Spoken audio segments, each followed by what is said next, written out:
Okay. Also, I think I asked my a friend of mine earlier, and apparently the Steam sale is gonna come up like in like a couple more days or so. Oh, probably gonna like I'll probably go pick up Fear and Hunger because I'm assuming it'll go on sale, and probably get around to playing that after we get through like a lot more Cold Steel, because I think we're gonna be in like Cold Steel mode for a good number of nights until what was it? Until the next Grand Blue event, because it's the sequel to the Sauna event, and then what was it? And that'll just take like one night to read because usually Grand Blue events usually just like one night read sessions. And then, so aside from that one night, it'll just be Cold Steel. Like, we're going to, you know, put Darkest Dungeon 2 on the back burner for a little while. Especially since we've had, like, a week of, like, FGO reading and all that. Which I have gotten around to, exporting, so they're processing right now. Now that I've, like, highlighted and timestamped them. And what was it? So in the meantime, like while like all the FGO reading was happening, I spent a couple hours farming U materials and Sepith. Although, like I mentioned before we switched to the Cold Steel scene and everything, I didn't farm everything, just so what was it? Just so there's spots I can farm later down the road. That may laugh. I mean, I know there are better farming spots, like, later. But, I mean, in between the FGO reading and everything, I'm like, you know what? I'm just gonna farm it out now just because I want to. Like, again, I know that, like, what was it? I know the fish that comes up that gives 9 new materials, like in Cold Steel 3, will come up later. I get that. I know there's gonna be much better Sepith farming locations that aren't. What was it? There'll be better Sepith farming locations that aren't like this guy that can just repeatedly farm over and over again. And yeah, I got a lot of farming done. Like I also farmed out a whole ton of Mira. And what was it? I think I got an extra Passionate Rouge. I crafted a Deep Osher. I think I crafted an extra Evergreen. Everything else is just kind of like a mishmash of whatever I can slap on, because I was also spending a little bit of time when me and my friends were watching that Expleen video to get everyone's accessories reorganized. Although, as we got deeper and deeper into the reserve list, I'm like, oh man, I am running out of shit to put in. I'm running out of so much stuff to use. But yeah, so, I mean, actually wait, I think, I think even before we got all the quartz to level 6 already. But yeah, so I went out of my way. We got not one, but 2 rage quartz. We got we got like some tier 3 status ailment quartz for Duvali, like burn 3 for Rean. We got like Ricuria, and actually no, Ricuria was always there. I got Chrono Burst SR just because extra speed. I mean, look at Rean. He's even faster than Duvali. Well, I mean, actually Duvali would be, let me see. Actually no, they would be equal speed if I actually farmed out enough to get Chrono Burst SR, but I was running out of time Sepith and is getting closer to going back to streaming Cold Steel 4. I'm like, whatever, I'll do it later. And what was it? I'm putting Crow on a Nightmare build with Scorpio and Nightmare 2 and 3. And since we're gonna be spamming that, or I think like the game plan is spamming that one craft that inflicts Nightmare and stuff, might as well put on Break and stuff. And yeah, also gave Crow Thor for extra damage against things with ailments, so you know, once we Nightmare something, Well, I mean, I guess the idea is like we nightmare something, and then either we S-craft for some big scaled up damage, or you know what? I'm not exactly sure. It sounded better in my head. And yeah, Muse has all of the, what was it? Well, she just basically has like a loaded arts list. Again, I do kind of miss the old.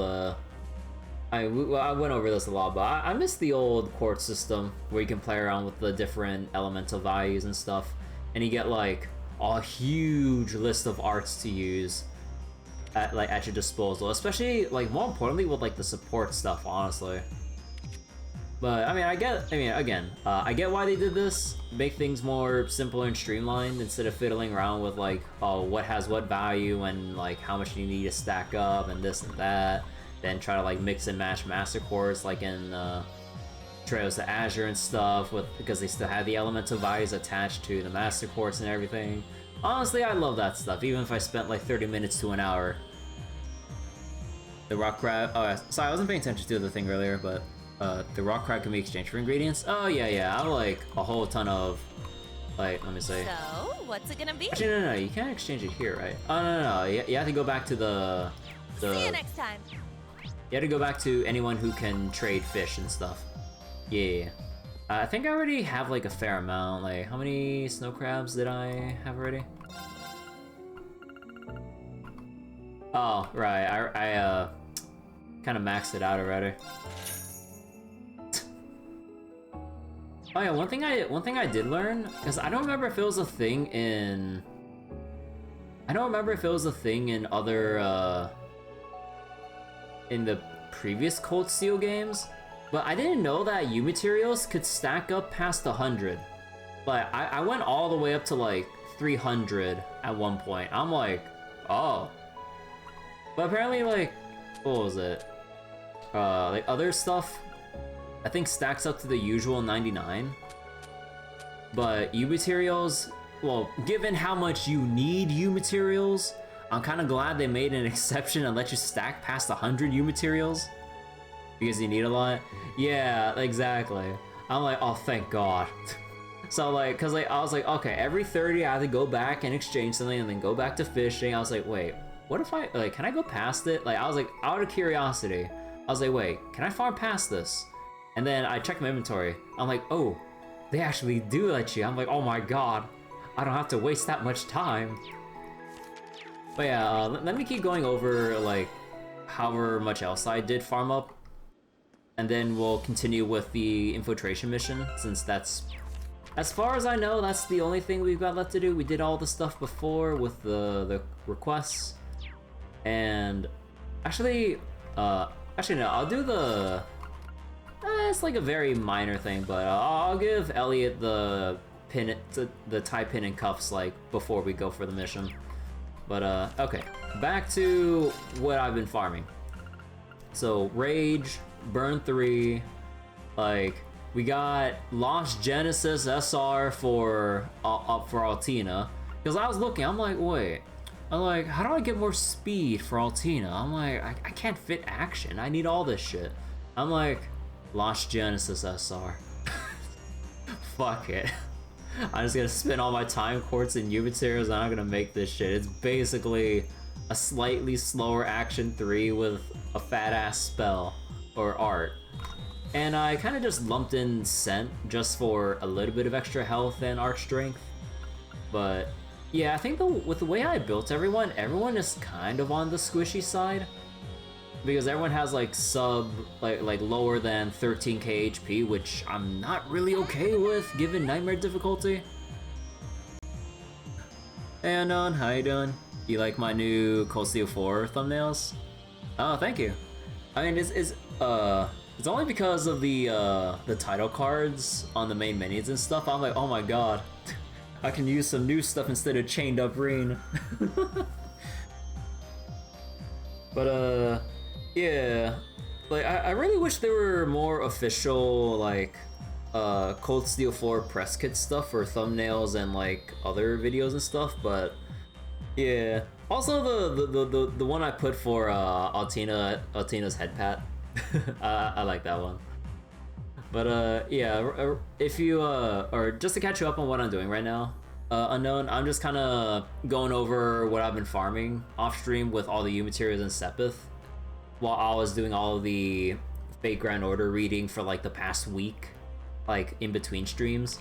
So yeah, like I got a whole bunch of stuff here: Rage, Lost Genesis SR. Oh yeah, I got the tier, like the higher tier bells. But here's what I learned. Apparently, oh, actually no, I don't have it here, but you can only equip one type of bell for the same element. I'm like, oh, because if I remember correctly in Cold Steel 3, they didn't, they didn't have that restriction. So I'm like, oh, they learned. They learned. So I was like, I was just like minding my own business. I'm like, okay, like, all right, you know, let's see what you got. Okay, I'll take another silver bell. Take the Astro Bell. All right, Altina, time for you to do your broken stuff again. I'll say, wait, who has it again? Yeah, I can show you guys right here. So then, like, yep, you can't equip multiple bell cores of the same elemental type. I was like, no, they learned. I was like, wait, no, actually, no, didn't I go over this last stream? Or last Cold Steel stream? No, I don't think so, because I don't think I made a single, like, tier 2 bell. Oh, well, I don't know. My memory's kind of shot because of all the FGO reading.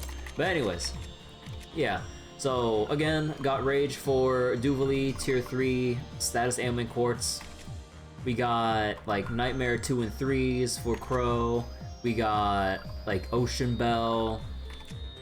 We got Spirit Breaker 3 because I kind of want to... I don't want to neglect using Jusis's, like, crafts, although... Looking at this again, the boy needs accuracy. Because my crafts are going to miss if I don't get any form of accuracy. I'm like, where do I fit in like a hit 3 here?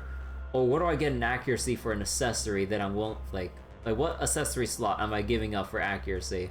But I don't know, I haven't answered that yet. And then Yuna, we're kind of like, what was it? Focusing hard on Feint 2 and 3 for Feint Chance, then Shield Break for applying defense downs, and applying Break 2 and 3 instead of having an Attack 3, so we can just focus on breaks, on guard breaks, and the usual Keeper Scold like we always have. For Kurt, because of how much I pretty much spam out his, what was it called again? His Rain Slashes. I decided to give Kurt Brigid, since he'll get craft points every turn, so he can be a bit more self-sufficient. Then I kept Sirius on him just because I honestly didn't know what else to really put on him, so I just left it as is. And I didn't make enough Rage Quartz for pretty much all of my melee characters, because like, that's gonna take a lot of time and U materials, and again, I'll get around to doing that off stream at some later point. Like, getting 2 is enough for me. For now.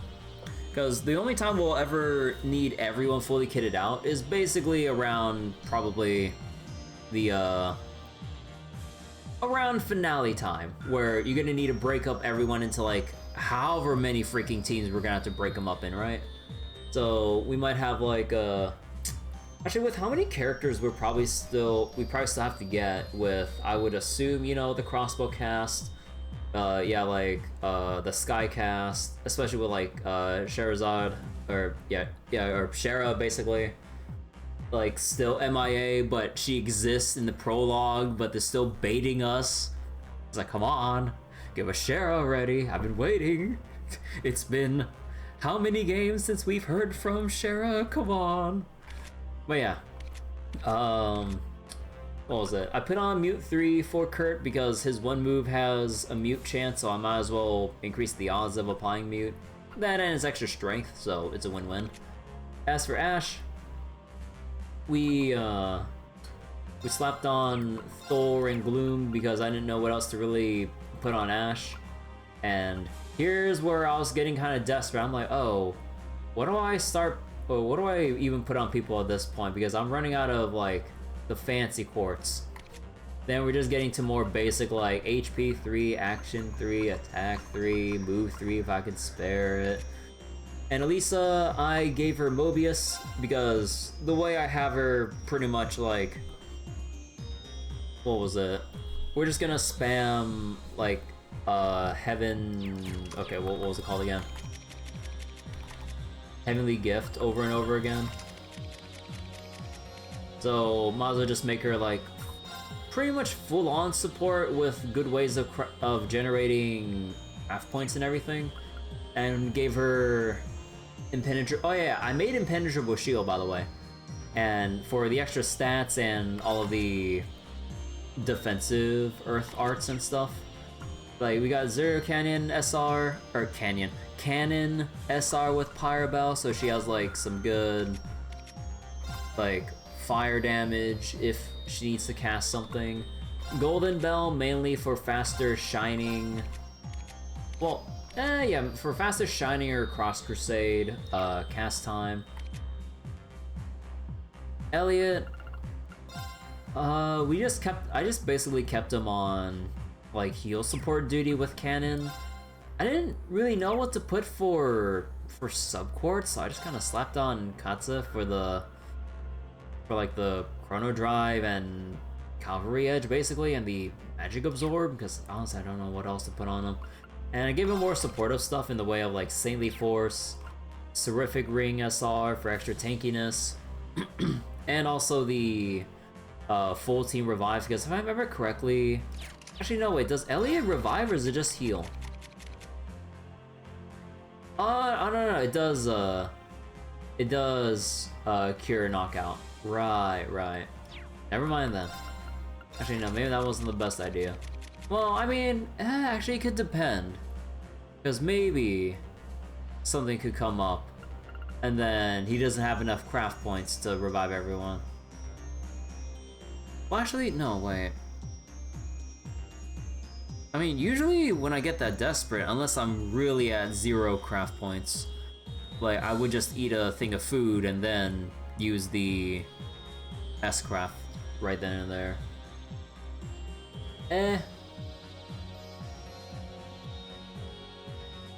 Nah, just leave it on, honestly. Oh, I also got him Tyrell SR because Cannon right now doesn't even have Tira. I also just put on Tyrell for the extra HP and the big fat heal. And for Laura, well, this is where I would use or make proper use of Gungnir's like increased crit damage if I had Rage. But again, we're kind of low on the whole Rage quartz right now. So I just kind of slapped on whatever stat quartz I could find, and then we just move on. For Machias though, like we're focusing on like break damage. We're focusing on applying status ailments. In particular, we're kind of hard focusing on him applying Petrify since no one else can really inflict Petrify via big AoE craft, so we're just kind of like doubling down on this. And extra break damage to bolster his strength and just guard break in general. I would have Shield Breaker 3 here, but again, I need more U materials. I have like a whole bunch of Earth Sepith, but we need to farm more U materials for this. Bluster so that whatever status ailments we can apply last long. Actually, no, wait. Petrify doesn't have a strict duration, right? Every time I've seen Petrify, it's always the icon without a duration number. Actually, no, is it? No, it's not permanent, right? It's just, is it like random when it expires? I don't remember exactly. But yeah, for Emma, we went back to the usual Titania, Virgo for the sustainability, Silverbell for faster Mirage casting and everything. I didn't really know what to put for Fire Quartz. So out of all the potential I had here, I'm like, seems like Flare Butterfly, honestly.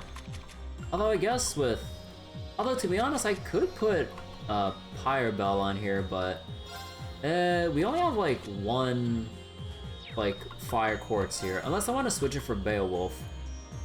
But at that point, I just get a regular fire bell. Although we lose out on the fire arts bonus, but that's kind of whatever.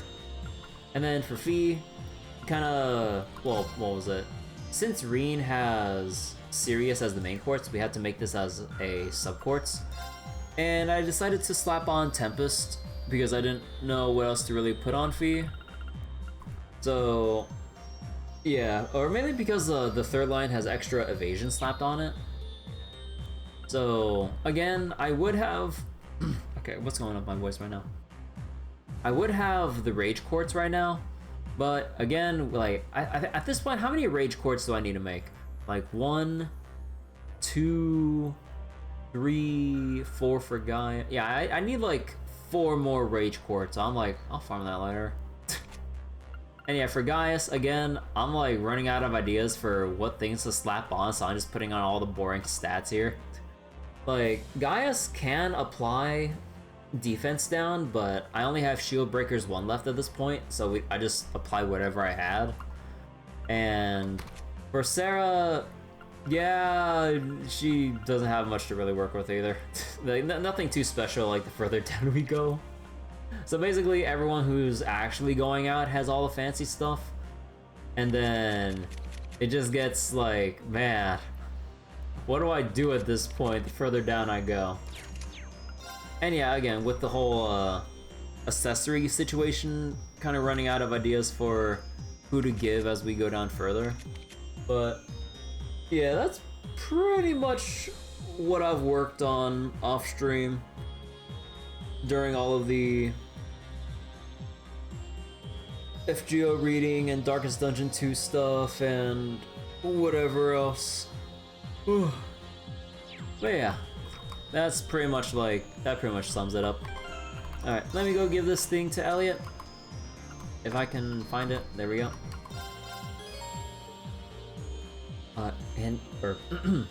An agate tie pin and cuffs? That's a pretty refined gift. It would sharpen up any outfit for sure. Yeah, I was thinking you can use it for your performances or something.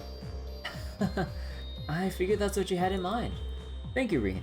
I'll wear them with pride. Glad to hear it. On 4. Alright. So, as far as I know, I made sure everyone has their health restored. Because what was it? I went out of my way to unequip literally everyone's quartz again, earlier today. I'm like, okay, let me reorganize everything again. And whoo, man, that took a while too. Okay, and let me see. We did all of our talking. We did all of our talking off stream, or last stream, I mean. We did all of the trial chests that are available to us. I did my farming. We did our dialogue. We did our Vantage Masters. We've read our books, as far as I know, for now. And I checked all the maps. There's no other missable books for the time being. Obviously, it'll probably come up when we get to Ordis for new books, I would assume. We've turned in our requests. Let me go visit the Fairy Springs one more time to make sure we're topped off on Brave Order points.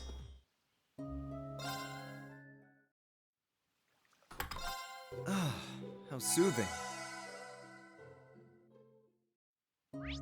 And let me check. How much fish bait do I have left? Because I think I still bought a lot, right? Fishing spot located. Yeah. Okay, let me fish at one snow crab real quick. First try. Got a bite. That is not snow crab. It got away. There. Got a bite. That is still not snow crab. Okay, fuck this. We're going back. Okay, goddammit. Oh, okay, we're going back to the Merkaba. Alright, let's get started. We're working on securing an infiltration route into Ordis. You should take this time to ensure that you're fully prepared. Please note that once you begin the infiltration, unfinished quests and etc. will disappear. The story will proceed with a 7-member... Wait. Okay, I don't think I remember this part. But oh, I feel stupid.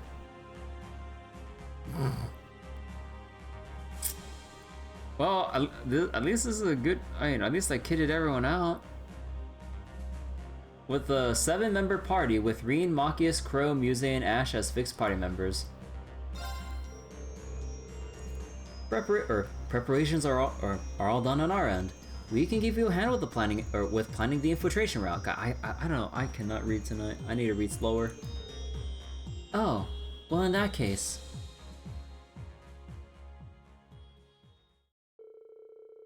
The squires were then gathered together to discuss the potential routes, a variety of which were considered. Eventually, a course for infiltrating Ordis was decided upon. Then on the day of the operations,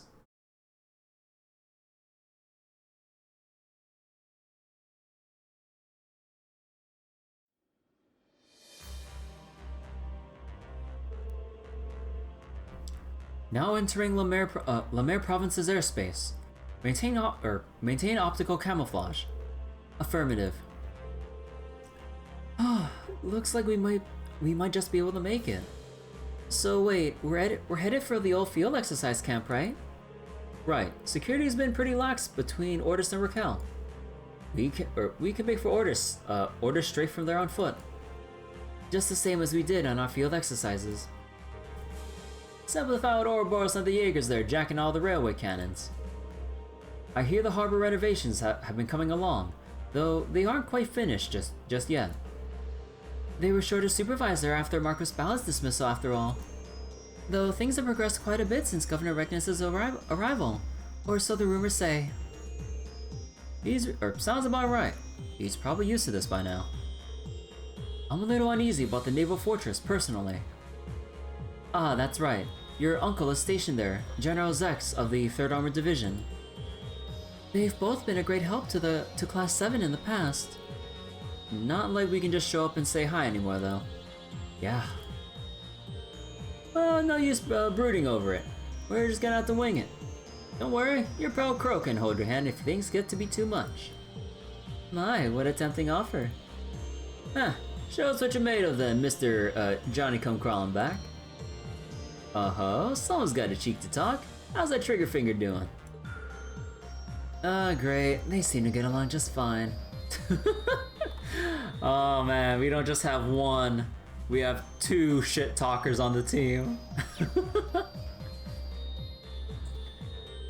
It's kind of reassuring in a way. Just like old times. Crow, Machias, we'll be counting on the both of you out there. Right, I'm more than ready. It seems we're just about to arrive. Infiltration team, prepare for landing. Please put together a 7-member infiltration team. You may select any member, but fixed members must remain in the party. Well, shit. You know, all that work I put into, like, kitting out Altina, Duvali, Elisa, and then I'm like, oh, we have to bring these 4. I mean, I was planning on bringing Crow and Muse anyway. And Machias is, what was it? Kitted out like how I want him to. Now the question is, who do I want to put in for story reasons? Or for, well, not necessarily story, since, you know, they'll just kind of add extra lines, but not really be, you know, integral to the main story we'll have to progress through, but... Like, on one hand, I do want to bring in Duvali on, like, a full proper mission. Sarah because of bias. Emma or Altina because I just really want a strong arts caster on the team. Because we have Muse, but everyone else is just, like, frontlining. Or, well, I mean, Machias is, like, is more like supportive or, debuff oriented. Like, Yuna, like, she is really spec'd out for guard breaking. Like, Elisa, like, Heavenly Gift is just like way too good to pass up. But yeah, I mean, going into Ordis though, who do I want?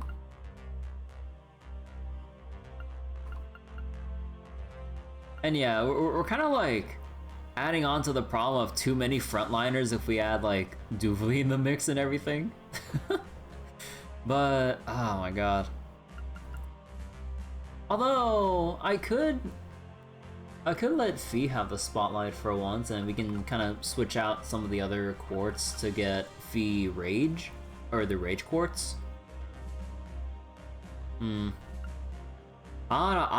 like really torn on this, because I kind of forgot about, because I think I did read it before the end of the last session about who we're forced to bring along.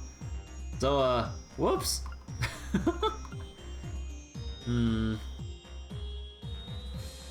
Like, I think like gameplay wise, my go-to would just be Elisa Jusis, because Noble Arc is just broken.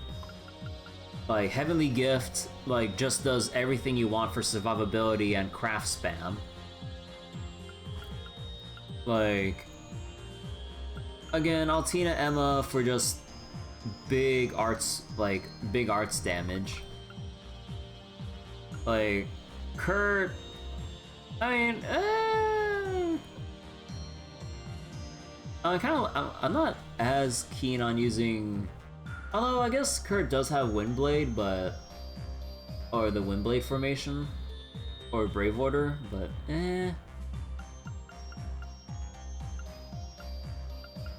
Oh, also Gaius is a pretty good choice as well. But then again, like, okay. So I think with how we're gonna do this, I think we're gonna bring in Duvali, because, like, just having her around just for the earlier segments isn't really enough to give her the spotlight. So I think we'll just bring her along. And let's see.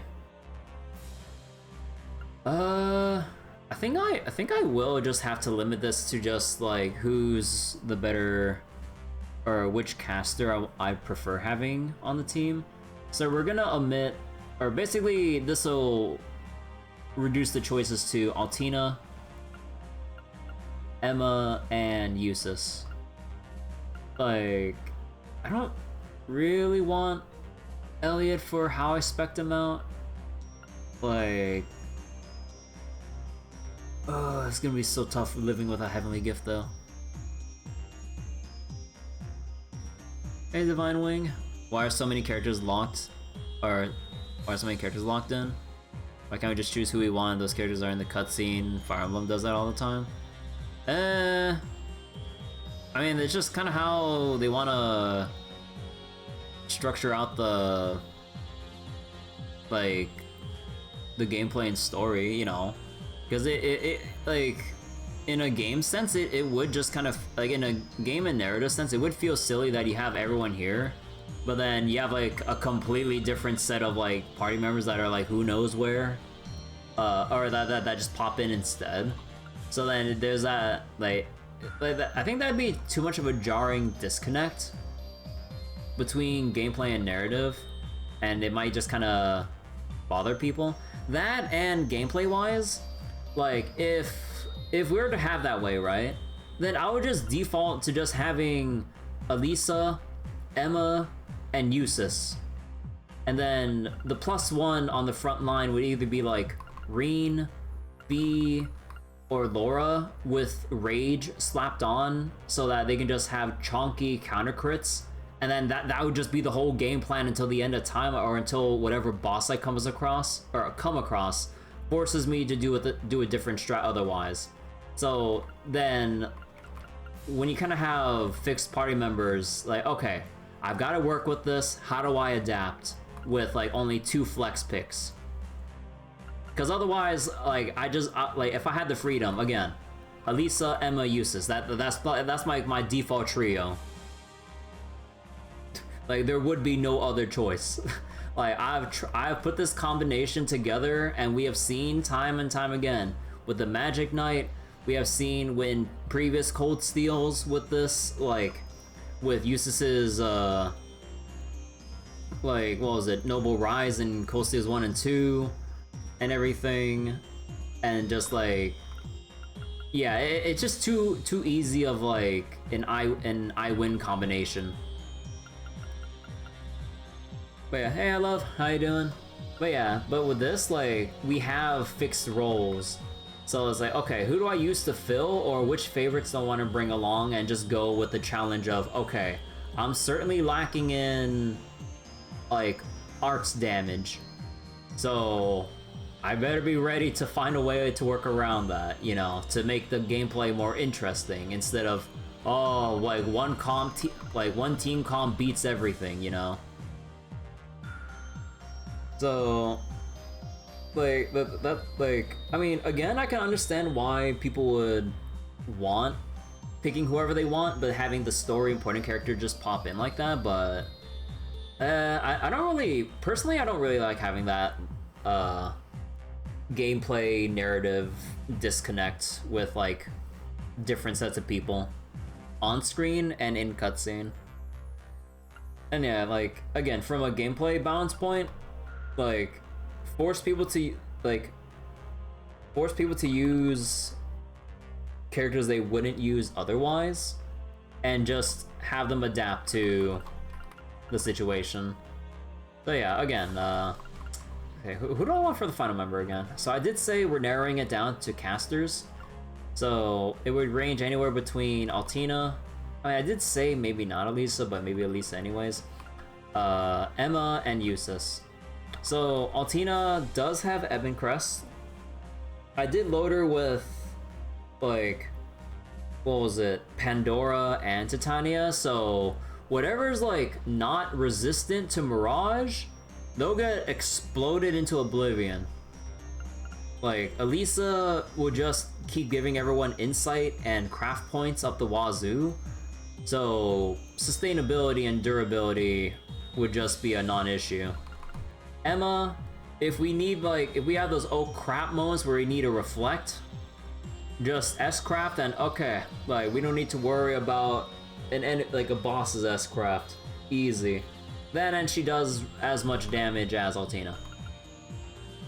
And Jusis does have more utility, although he is weaker, but he does have more utility with his crafts and his AoE physical guard, like Adamantine Shield on demand, no need to cast, which is a pretty big reason. That and Noble Arc increases the three important stats: strength, arch strength, and speed. With the new power up in the trial chest earlier, 20% to 30% damage is huge. So we either just go like defensive, or, well, in terms of Brave Orders and crafts with Altina or Emma, well, actually, yeah. Like, either defensive with their respective, like, orders and crafts and stuff, or just have, like, easy free buffs to just make sure we maintain good damage levels throughout a fight. Because for only a cost of 2 Brave points, you get 12 turns of additional damage, and you raise 3 stats in one go. That's absurd. But I think okay, I know we've been dwelling a lot here, so I'm just gonna put in Altina. We're just gonna lock it in and move on.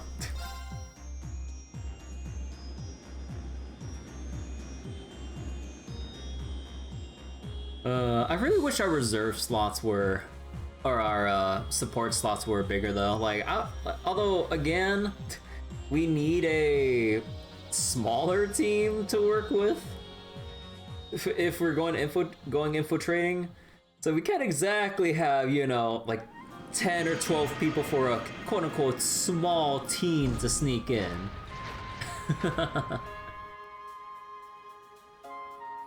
But man, I kind of wish we had like 2 more support people to bring in. I don't sense anyone nearby. Looks like we made it here unnoticed. Huh, this place really takes me back. Well, it is where we had our first field exercise with Class 7 after all. It feels like it's been years. Same here, even if we did meet as enemies. Wish I could join in, but most of my memories of this place are bad ones. Anyway, you sure it's okay for us to hide these guys here? It should be fine. We used to have Altina cloak them, but now that we've got a Divine Knight, I think the Soldats will be safe. Besides, if we really need them, we can always have Ordine teleport them to us. I shall stand by and await your call. Even in my absence as Valamar's Awakener, you should still be able to call upon his power and do the same. Even if it might not have been the optimal way to transport the Soldats, passing that job onto someone else is a little sad. Yeah, I can see that. Still, thank you for handling that up until now, Altina. I second that. But we should get moving. We need to get to Ordis. I'll let you guys take the lead. Sure. Sucks I don't have my bike with me though. This city is just west of this field exercise. The city is just west of this field exercise camp. We have to be careful not to draw any undue attention on our way.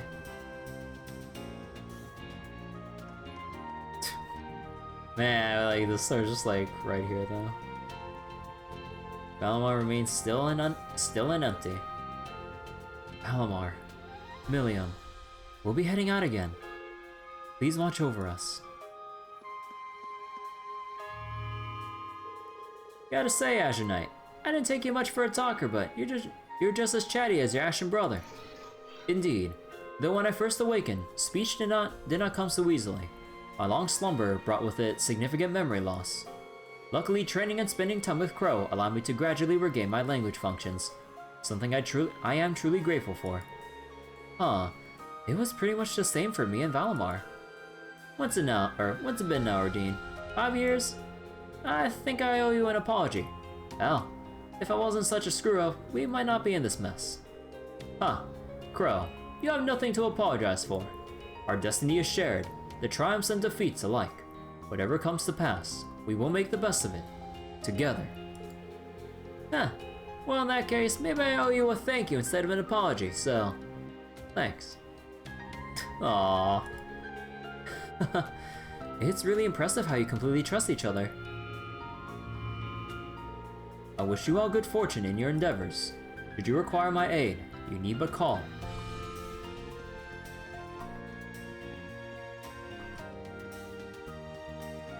So wait, can we go back inside the...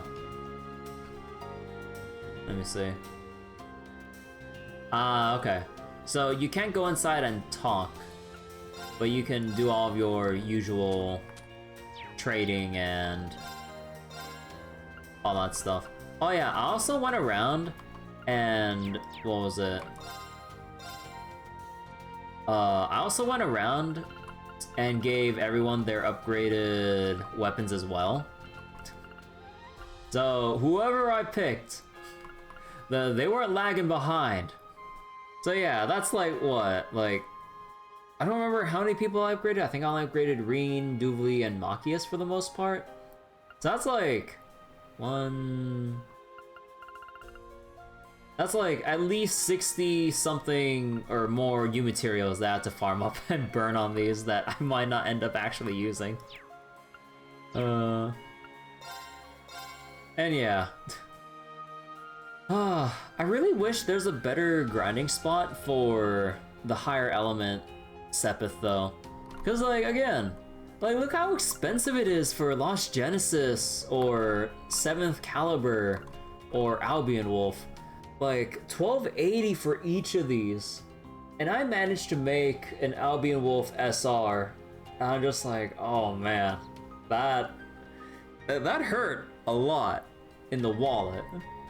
Also, I did do a thing like off stream where I sold all of my Sepith and some extra equipment just so I can hit 1,000,000 Mira for the achievement, and then I just reloaded the game.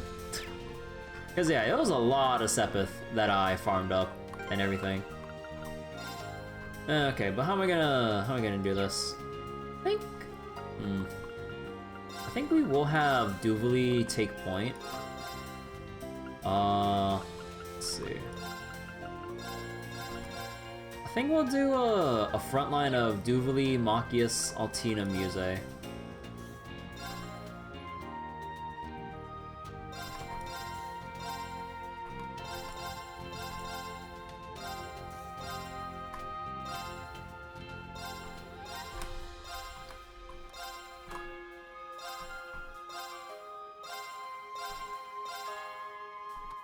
Let's see. Auto charge, anger, deadly assist, auto tier, auto charge. Yeah, that'd be good. Also, with the amount of grinding I did, I managed to get, what was it? Duvali and Rean up to Link level 3 with all the grinding I've done. Still working on everyone else. Wait, why is there a page? Oh, page 3 with whoever else we're supposed to get, but... Oh yeah, page 3 because at this point with all of our stuff, yeah, you have like Rean and new class 7, O class 7 connections, and then page 3 is basically like the other category. But let's see. Yeah, we'll just kind of go with like this Y formation of sorts. Alright. It's been a while of me just going over, what was it? All the quartz and all the stuff I've been doing off stream, and also however long it took for me to actually decide on the 2 people to bring in, but yeah, let's go. If we turn right here, this road will take us to Ordis. Sounds like you know your way around. Yeah, we drove through here back during my orientation at the inspectorate. It may be quick by car, but we've got quite a walk ahead of us. Alright, before we do any of that though.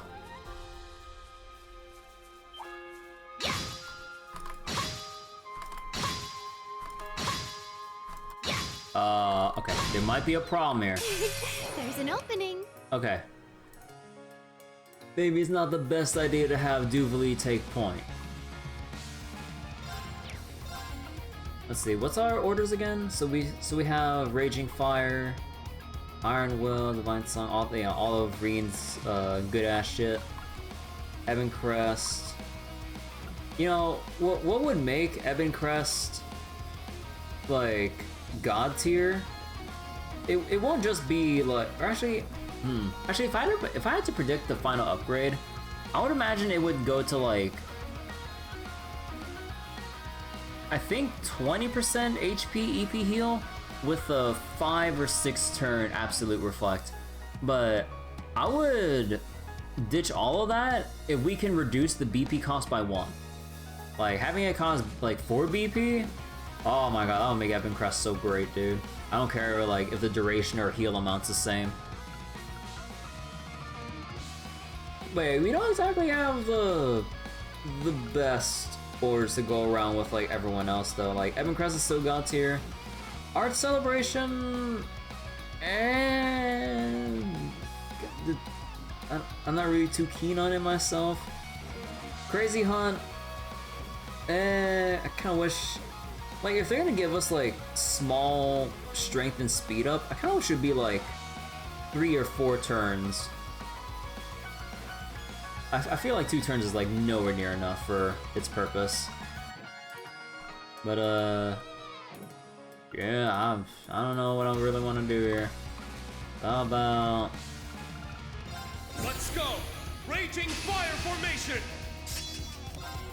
Let's see, Silver Drome. Wait, Sleep, Faint, Nightmare, Stat Down, Burn, Freeze, Mute.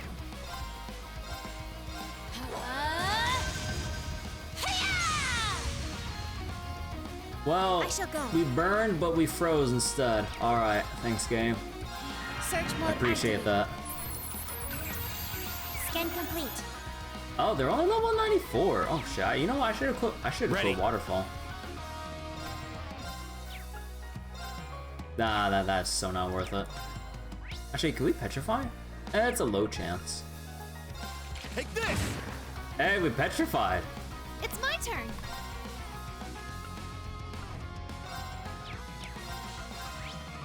So wait, they're especially weak to space, which we don't have. So I'll just go with the next best thing.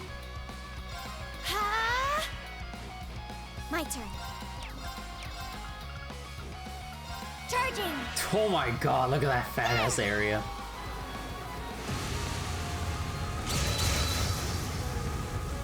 I'll support you. Thanks for the help. Oh, did we win?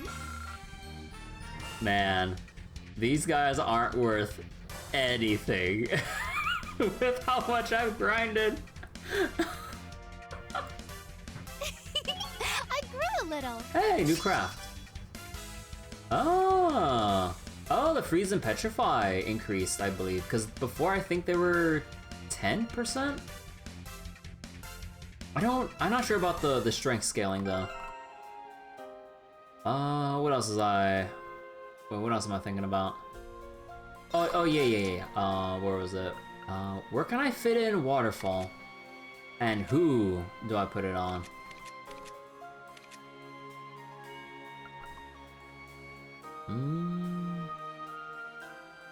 Actually...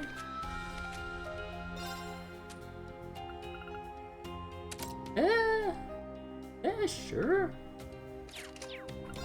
Although now that I think about, didn't I make Abyss Shadow? Oh no, I think I skipped out on Abyss Shadow. Right.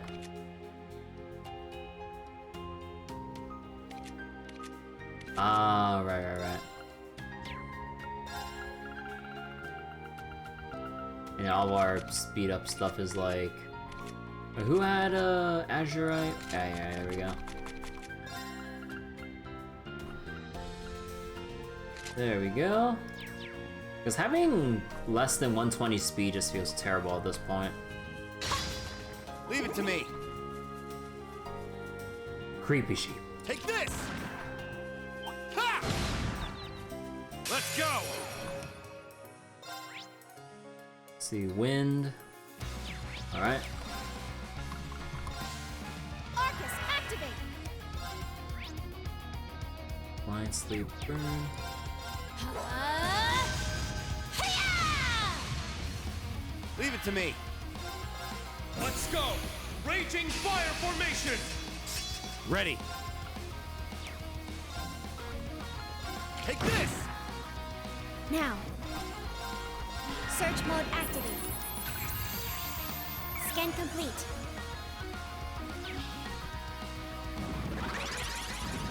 Oh. Hey, where's the evasion at? Oh, come on! You get slept? I'll support you. Thanks for the help. Yeah. Battle complete. Let's continue.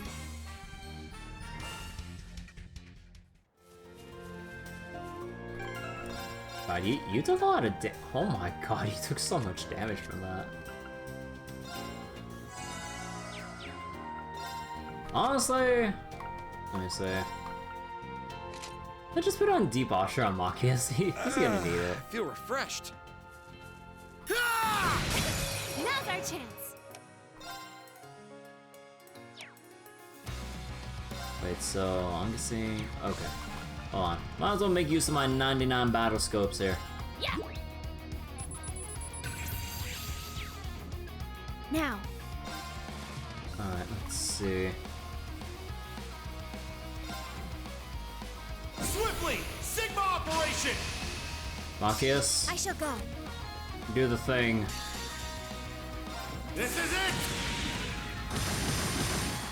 You failed your inspection! One more! This is God, the all end! the scepter dropping just sounds so good. Justice bullet! One big bonus of having Machias here. When we need to generate money, we can generate money. Now. Also, what do you mean the big guy died first instead of these guys? Are you shitting me?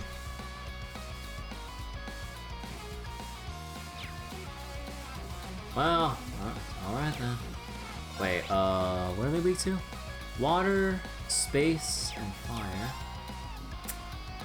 Hey, about that. About that water, space, fire. Also, look at how much the EP cost is here. You know what? Hold on. I'm going. Actually, can I fit in a? Oh no! Oh, I don't have Fortuna. That's what I'm missing. Right.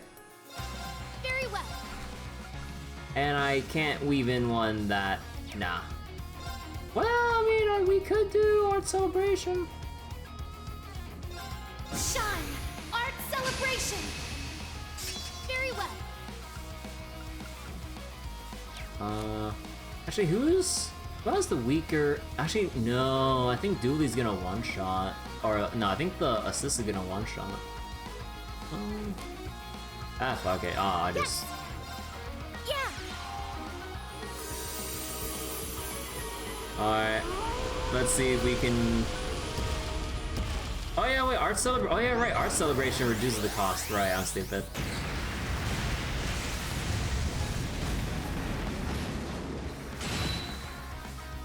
Okay, that's like what? 90k? What's like 1.1% of 90,000? That's like, or I think, I'm not sure the exact number, but I think that's at least 990 or almost 1,000, depending on the exact numbers. I did it! Yeah, that's enough to refund. Jackpot! Ew. You know what? That's perfect. You know what? That was perfect for Sarah. Hell yeah. I need that. Boom. Okay, problem is I need to go back again though. Because I didn't scan that one guy.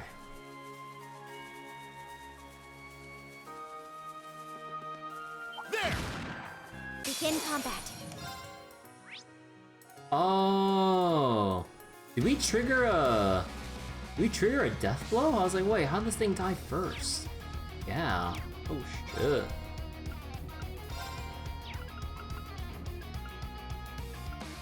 Let's go! Raging fire formation!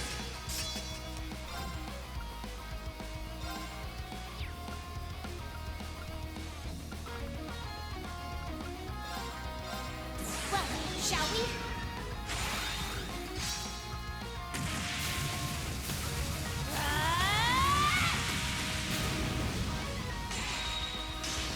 I'm only just getting started.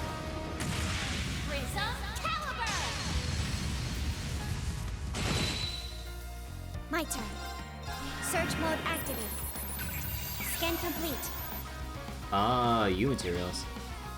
I'm Wait, going. what's it weak to? Time and water. Well, we got the water. Ha! Oh, come on, where's the Okay. dodge at? Doobly, come on. I shall go.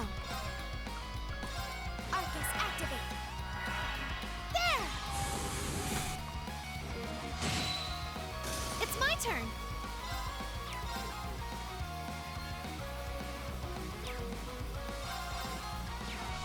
Arcus activate.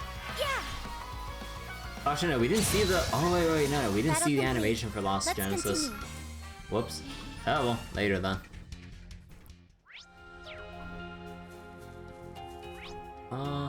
So we need to go to where again? Ordis, we need to go west, I believe. Yeah. Actually, what if we keep going this way? Also, wait. Who's gonna carry? Actually, someone should carry Moonlens. Oh, there's a trial chest over there. Let me see. I don't know. We're supposed to keep going this way. Wait. What about? Actually, wait, let me see. Which direction? We're supposed to go to... I don't know, so we're supposed to go to Ordis here, but then, wait. I thought they'd wall us if we went this far. No? We can actually keep wandering this far? Oh, they're actually letting us wander this far. Oh.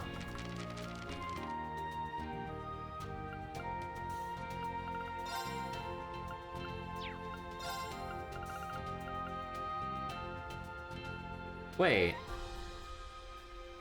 South Sutherland?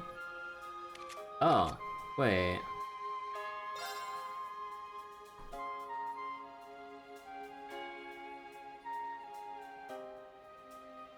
I missed the scam? What the fuck? All the way back there?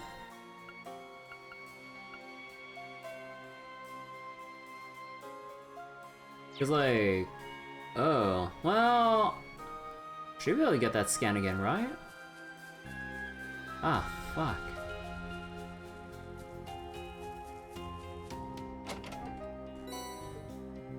Oh, there goes getting a 100% scan.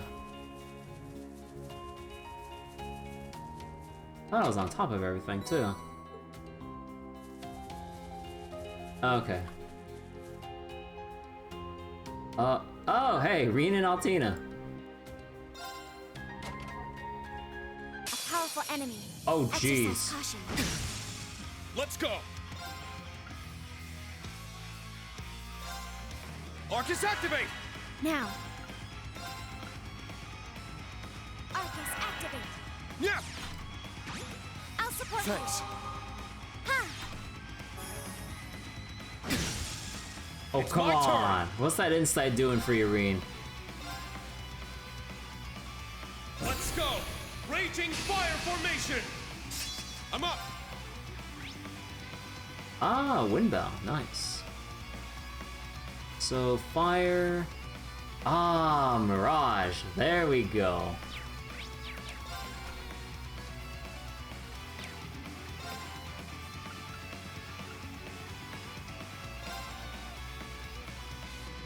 Roar! Healing strike! My turn.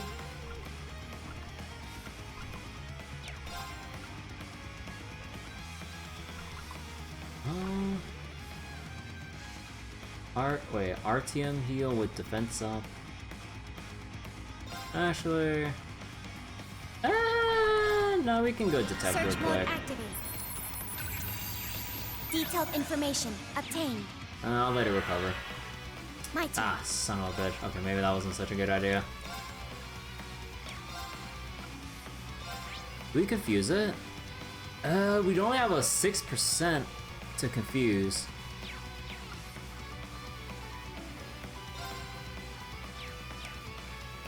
Wait, what's it? Oh, it's casting a single thing on Rean.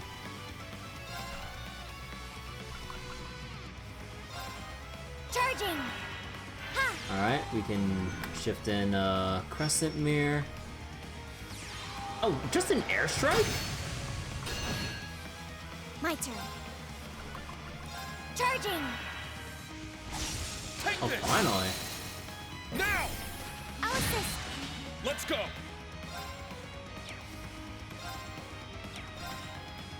Wait, can we burn? Oh, we have a fair shot. Crimson Flash! It's down! I'll assist. Ha! My turn.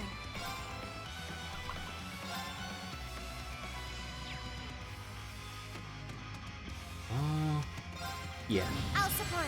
Thanks. RTM heal. Aw, come on. I'm up. Fuck off with the enhanced bullshit. Let's see. Probably safer to just do this for now. Actually, I believe in my dodge. Let's go! Raging fire formation! It's my turn! Can I can't cast that fast enough. Let's see. Ah, here it is. Beef stroganoff. Yeah. I can keep going. Oh, you're casting. It's my Oh, turn. shit. Crimson Slash! Now! I'll assist. Now. No, we can't cast that soon enough. I think it might be more, nah, let's not all in like that. I think we'll go for more Activate. efficient arts to use. Take this! Yeah! It's down! I'll assist. It's my turn! Roar! Healing strike! It's down! I'll assist. Yeah. Target's eliminated. Move out. Not bad. Divine Song EX. Oh, okay. Let me see.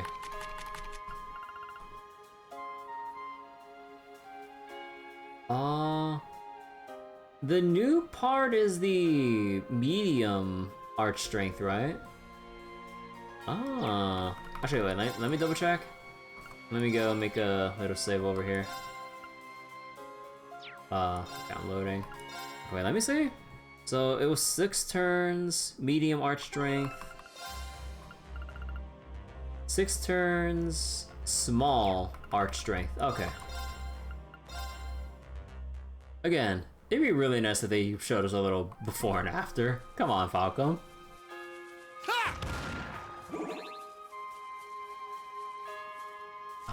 So we still have...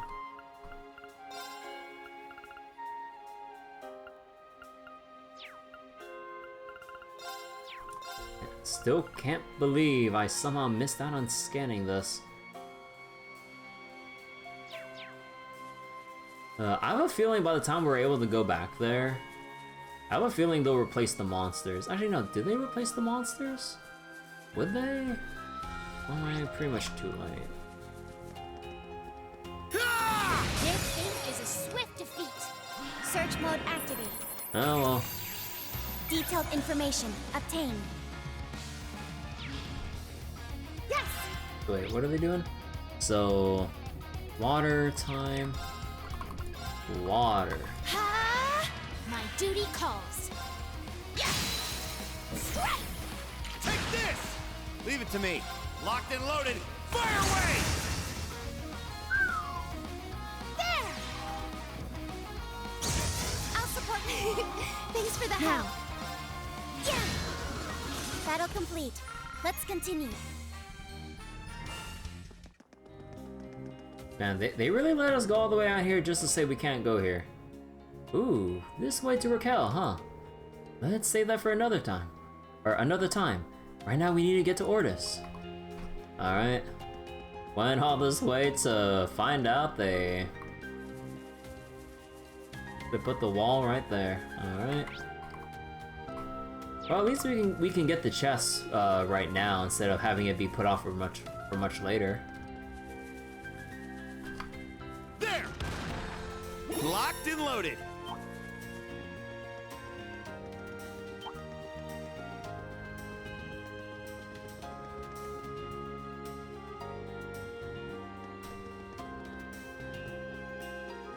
Another fork in the road.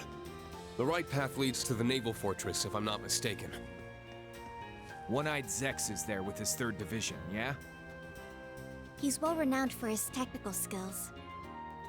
I know our destination is Ordis, but Won't hurt to go take a look. Well, they say so. Oh man, oh man, I should also bring Kurt for the dialogue. Man, like there's like so many good opportunities for active voice dialogue.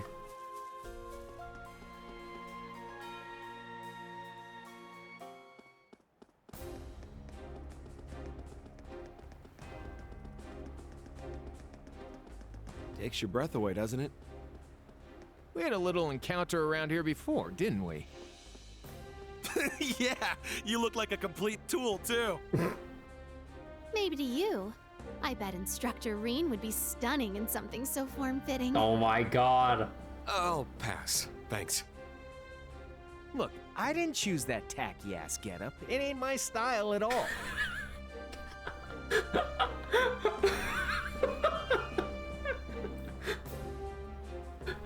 Okay, maybe it was worth bringing Crow here. Hey, Ultimate Hunter. At least I can get all the chests in the zone. Previous games would just block you from exploring the full zone. Yeah, but I mean, if we're gonna go there anyways, like I wouldn't have... I might have been a little miffed at having like... at being walled. Like, when I can clearly see some treasure chests in like one particular spot. But like, I don't know.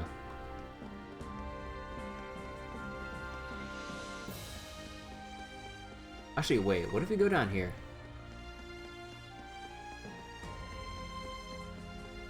Any... no little, like, dialogue about this little thing here? No fishing spots? Alright.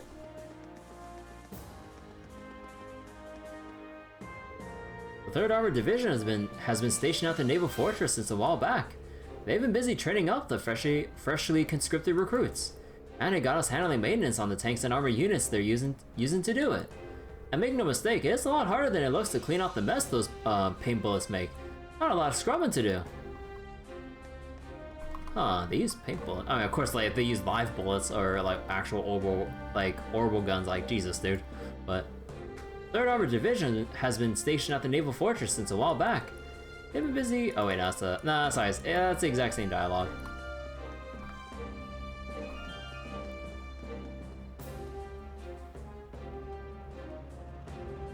Man, I can just hear the music right now.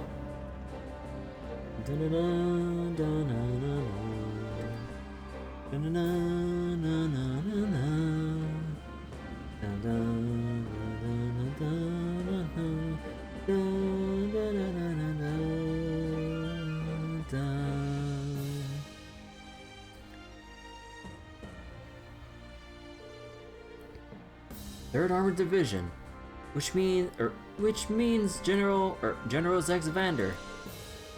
There should be around 50,000 troops stationed here. Never would have guessed, considering how quiet it is. They're either getting too cocky for their own good, or... What? By the container! Wait. Oh my god. More like Eagle Eyes Zex if you could like just see us like right by the containers, like that far away. I mean, to be fair, a huge like group of us can be easily seen like this. One-eyed Zex. No wonder he's considered a representative of the Vander style.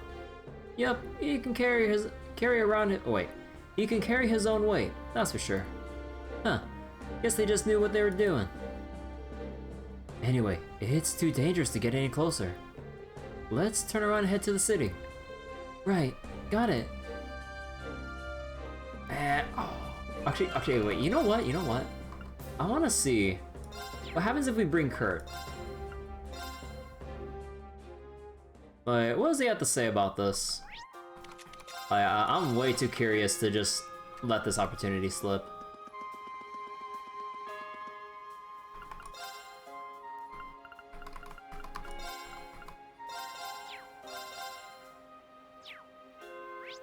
Leave it to me. Very well. Oh right, we have to like go all the way out ourselves. Okay, we're gonna have to turbo our way through this. Hold on. Give me a minute.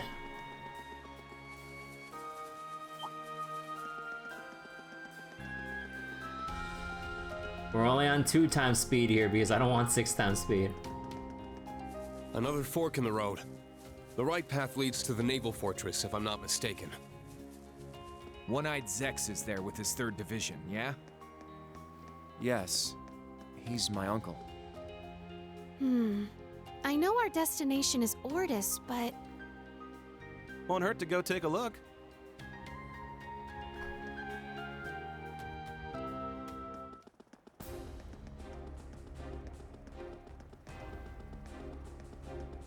Takes your breath away, doesn't it? We had a little encounter around here before, didn't we?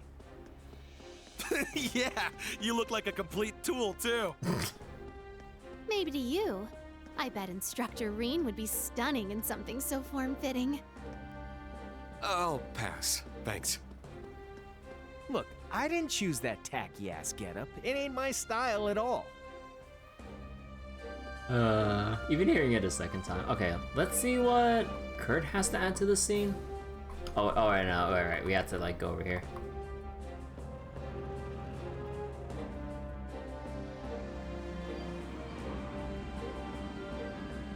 So we're just gonna skim over all the dialogue we've seen. Let's see what Kurt has to add to his side of the things.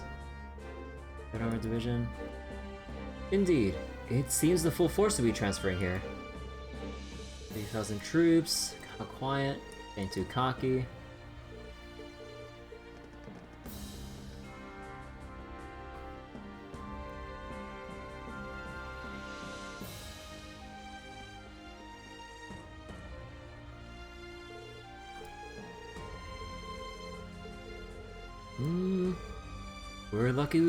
We're lucky we weren't caught. No, did my uncle just let us get away? Oh. Too dangerous, getting closer. Okay, so his line was like, did he let us get away? Oh, okay. Okay. I got what I wanted out of that dialogue.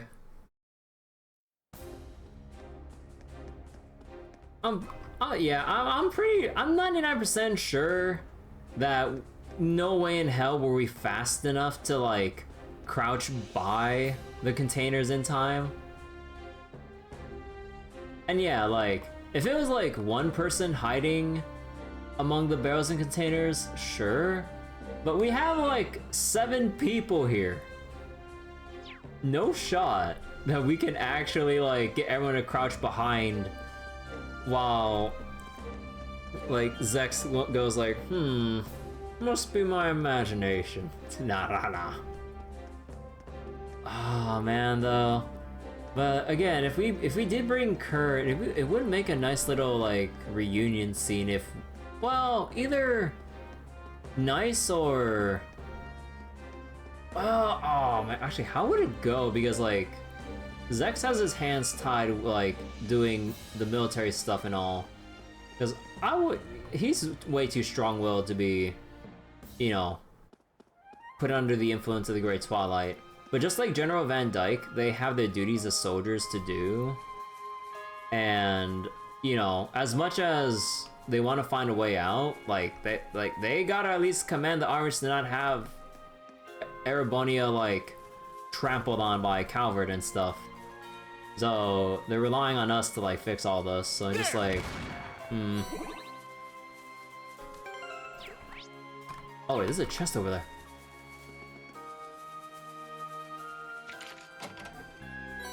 Hey, U material, nice.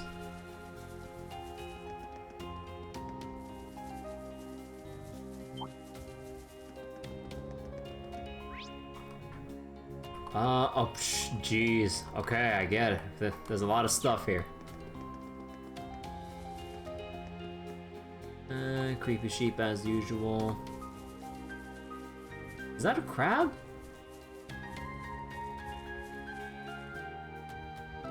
Ah!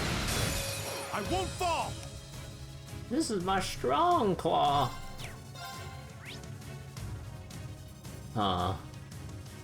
Omega, huh? So, Earth and Mirage weakness. I shall go. Man, I wanna... Let's go! Raging fire formation! It shouldn't kill. Yeah, no way. Ha!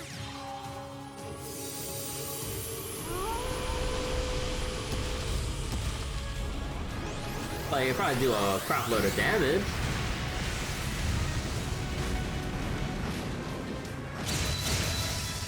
$30k. I mean, we don't have arch strength scaling, so there is that. Take this! You missed! It's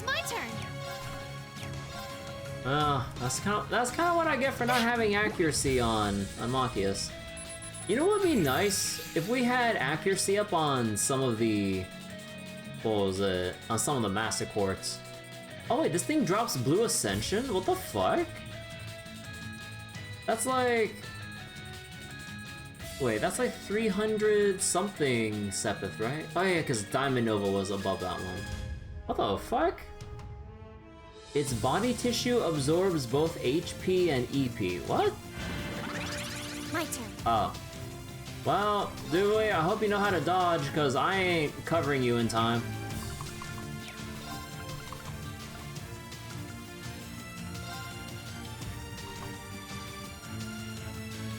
Actually, can I? Actually, there's no point. I'll support. I appreciate it. I need your help.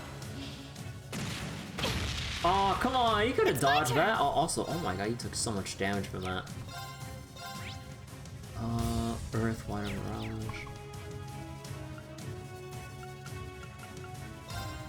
Arcus, activate. My duty calls. Hiya!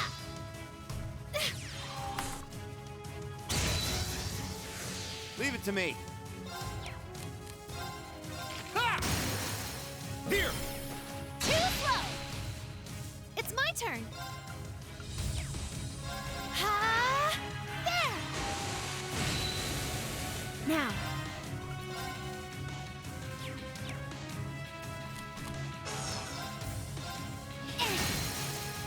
Now. Take this. I'm going. Now's our chance. Take this. My duty calls. Yeah. Now. Take this. Ready. There. Now. Oh, screw it. Yeah. Battle complete. Let's continue. Nice.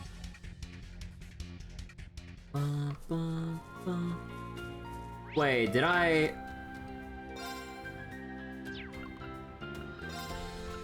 Oh yeah, I did. It appears we've found some treasure. Cross Crusade R. You know what? I ain't complaining about that. Wait, any fishing spots here? No. You give all of your characters analysis SR.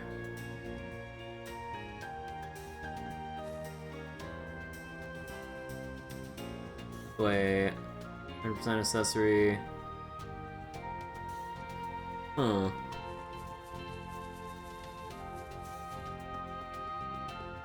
Yeah, I don't really bother giving everyone, like, analyze or whatever. Almost there now. Come on, Machias. Guess all that desk work really killed your stamina, huh? Don't worry, we're on the final stretch. There. Machias.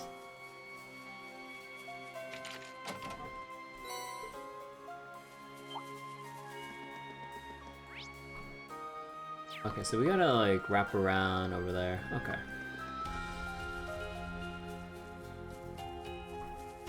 There. Locked and loaded. Ooh, a tough one. Oh, please tell me I brought the right people. Oh, I need Kurt, Emma, Sarah.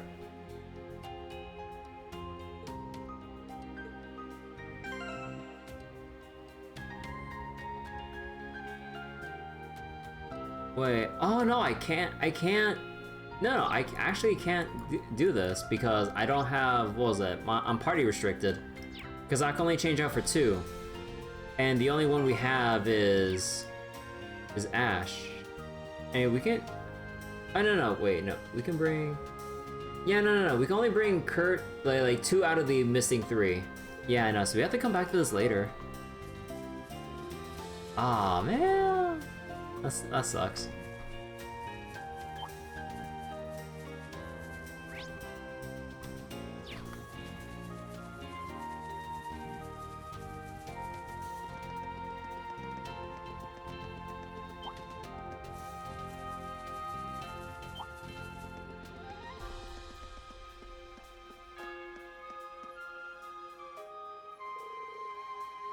Heimdall military police.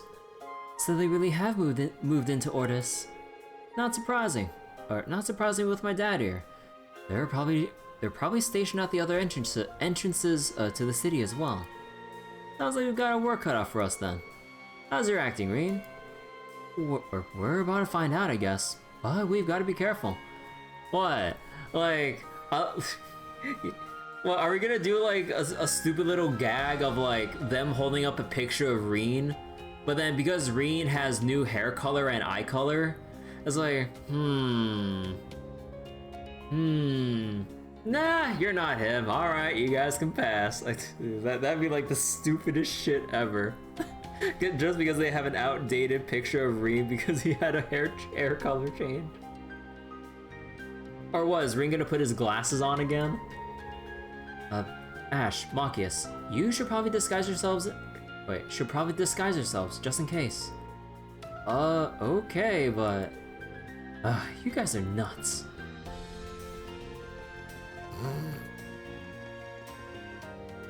Hold it right there. What business do you have in Ordis? Don't get much foot traffic these days. Let's see your papers. Papers?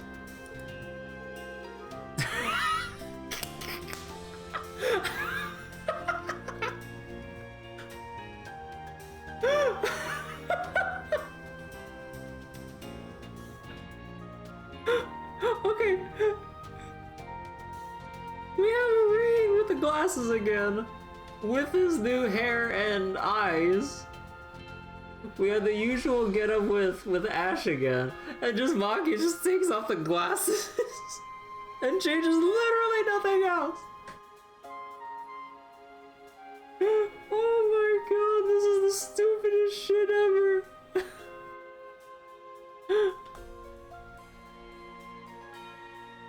Wait, we seriously need IDs to get in? No way. We walked all the way here from Raquel and everything. The train schedule's all messed up too. That's not gonna make going home to get our papers any easier. Damn, I just wanted one look at the famous port city before I got shipped off to the front lines. Oh, you boys are soldiers. I'd have heard something about recruits getting a couple days of pre-deployment leave. Yeah, man, and we're on our last one. You're not seriously gonna make us turn around and walk all the way back, are you? No! Oh my god! Oh my god! Music! Oh my god, wait, no! I want to bring Elisa for this, so we can see her reaction to music. Go playing the girlfriend bit. Okay, no, I'm gonna reload this cutscene and bringing Elisa with us. I gotta see. Oh no. It's really a shame. I thought Ordis would have been the perfect place to make one last romantic memory with my fiance before he went off to war.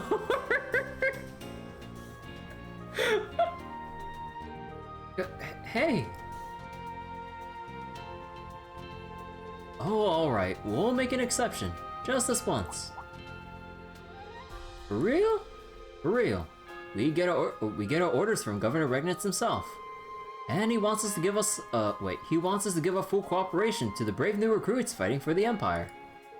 Who knows? Maybe a little R&R is just what you need to refresh yourself for the battles to come.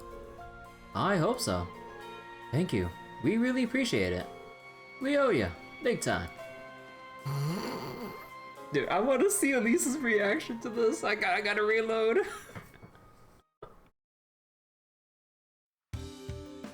Oh my god, dude. Music's just been waiting to pull that card. Oh, armored transport? Oh wait, were those like were those loading doors for Solats? Back home at last. It's our first time back here since our field exercises. Fortunately, the city wasn't significantly damaged. There shouldn't be much to worry about. Gotta hand it to you guys this time. Not bad, Schwarzer. Armbrust and Regnitz too. Well, I did carry out some infiltration tasks back when I was taking orders from the Imperial government. And my professional duties as an inspector do occasionally include infiltration operations. Wow, Muse, you really got a knack for this kind of business, huh? Well, when you got a gift. Still, it seems things have changed quite a bit since we were last here. Let's start surveying the city and picking up any new info we can, or any info we can on the captive Thor's personnel and VIP. You got it.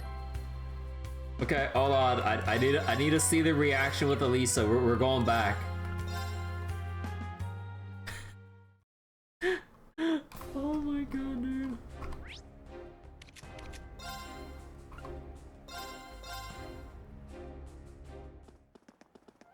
Oh my god, dude. So organize. Elisa. Oh wait, do I want to bring in, actually, I feel like the ones that would get the best reaction would probably be like either Yuna or, actually, would Fee have a reaction with the heart point we have with her? I don't know about that. I don't wonder about Laura or Emma. But I think we'll do Yuna, because I think that's like the most obvious reaction we'll get out of them. Okay, hold on. Let me see.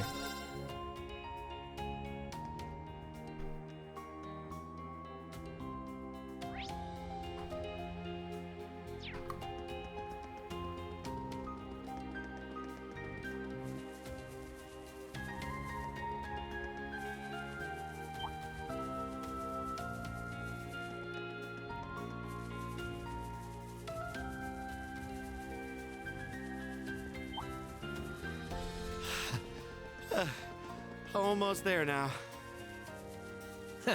Guess all that desk work really killed your stamina, huh? Don't worry, we're on the final stretch. Okay, I need to see. I need to see how Elisa would react to Muse's plan.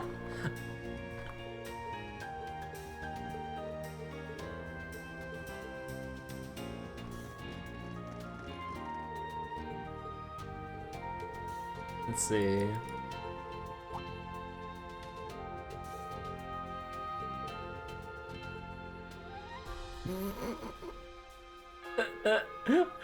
You can see Elisa's eyes shift over to Rian and Muse.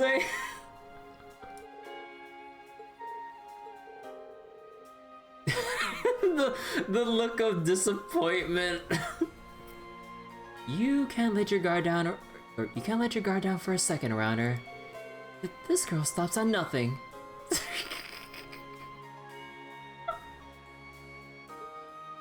Okay, so it was only like one little quip from the both of them.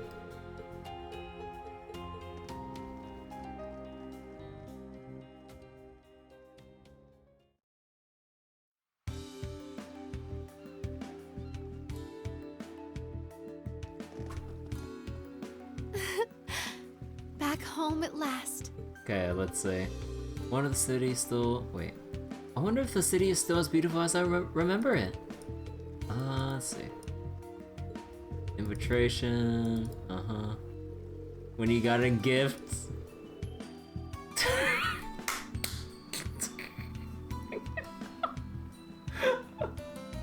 Oh my god, dude. I've got more rivals here than I thought. And next up... Well, I hope we don't talk to Fee about this, cause she's throwing her hat into the ring.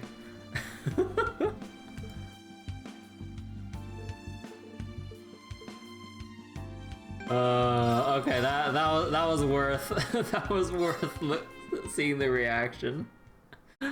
Oh my god, man! Now I feel like, what was it? Now I feel like I should have just brought Elisa anyway, since she was the, or she's the romance choice from Cold Steel 3. Oh my god, dude.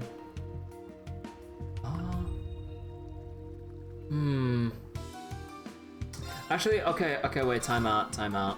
I'm really curious. What happens what happens with Emma and Laura? I'm way too curious about this. Sorry for the back and forth loading, but I really want to see.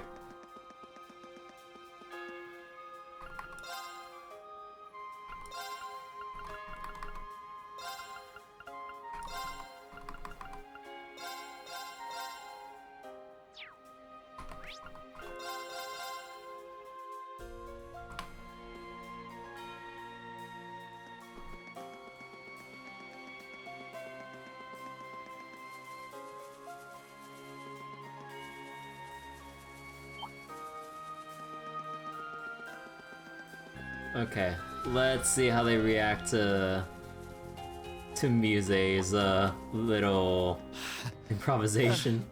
Almost there now. Oh, whoops. Guess all that desk work really killed your stamina, huh? Don't worry, we're on the final stretch. Okay, let's see. I want to say, because like we know that Elisa would have this kind of reaction. Actually, would Elisa have this kind of reaction in general? Or is this like romance-specific dialogue?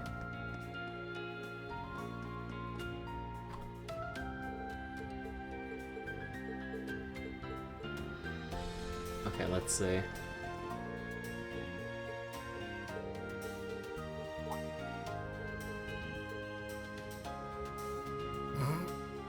Oh, actually, I guess whoever's standing where Laura is, their eyes always shift to Muse, no matter what.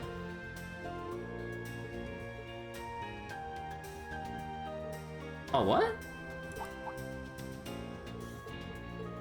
Wait, oh, they don't say anything? Oh, wait, they don't... What? They don't say anything? What?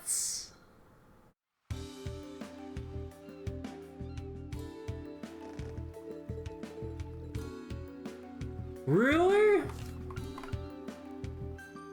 Oh, actually, oh, whoops, my bad. Okay, my bad about that. We kind of skipped over Celine's and Emma's and stuff. I don't think those are words of praise. You are a natural, and that's is that really it? Oh, okay. I know that the lines are only just like a very small handful, but okay. So not as big of a, not much of a reaction in general. Yeah, okay.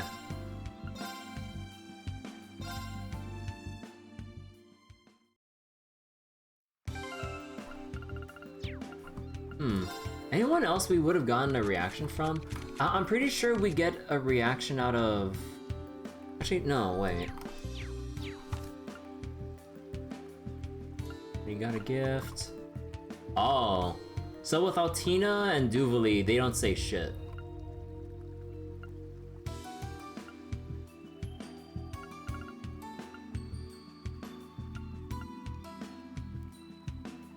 Yeah, okay, so Yuna, Elisa have a reaction. I would imagine, like, Kurt might say a little something.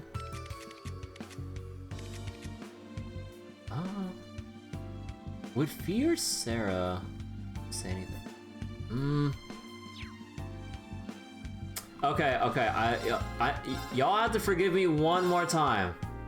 Let's see. Fee and Sarah. I'm just way too curious about the alternative dialogue potential. Let's see. Sarah, Fee.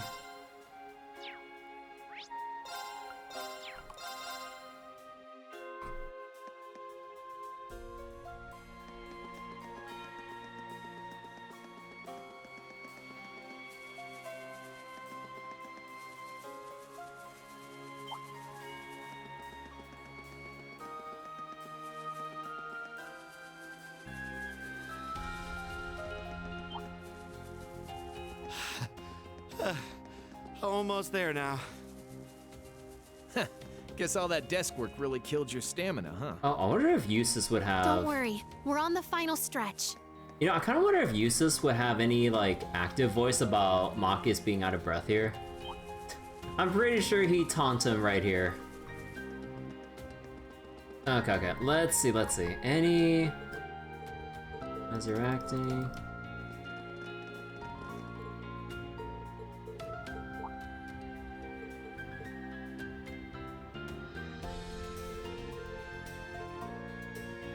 Oh, no, so Fee and Sarah don't have a reaction, like, for this specific moment?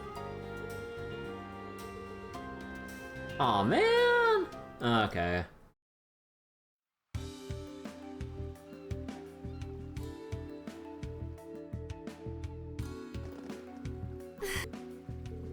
See, lighthouse is still out of operation. Things do look restored a fair bit.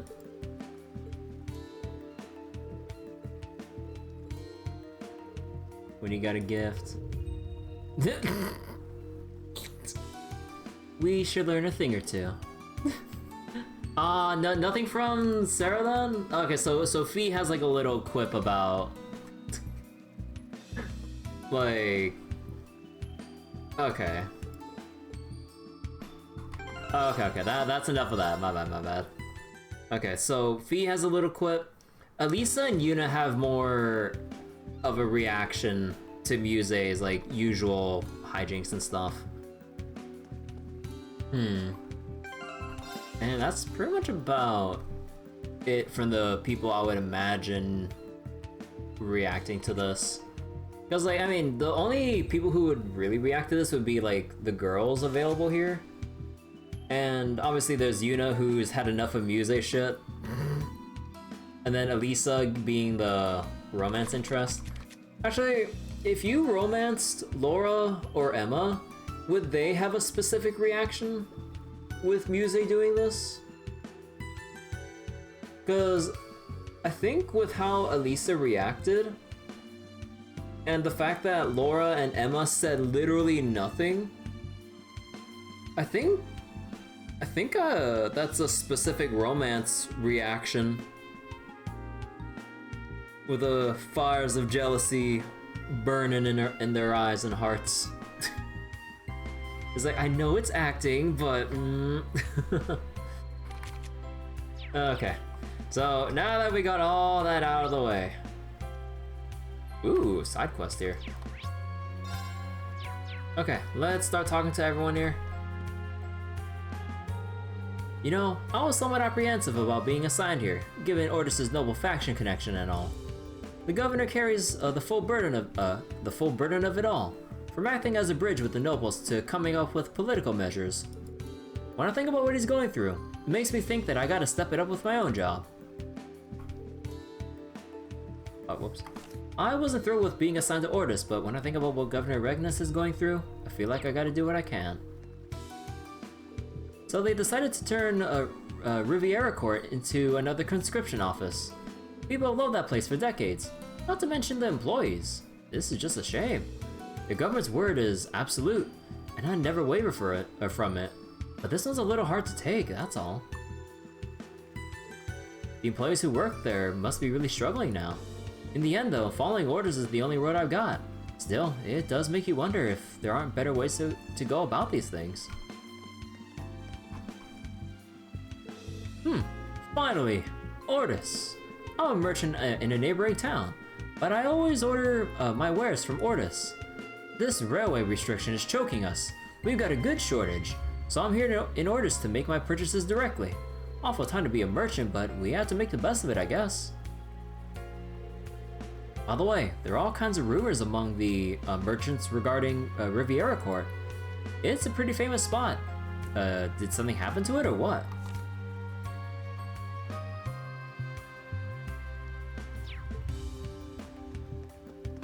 Where'd the chick go?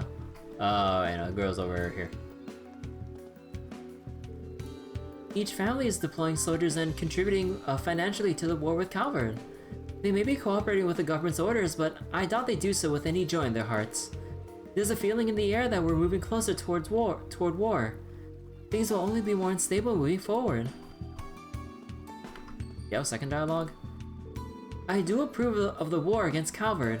However, all the nobles being swept up in the mania over it does concern me. Oh yeah, the old man too. Ordis has historically been ruled by the Cayenne family, one of the 4 great houses, or even so. While they may have received orders from the Imperial government, taking control in such a manner seems a little impudent. I will say though, thankfully, that the governor certainly has his wits about him. But the Imperial Defense Force has been seen repeatedly entering and exiting the mansion, and that doesn't seem good. The governor seems like he's sensible enough. Still, a non-noble governing orders like this has never been permitted before.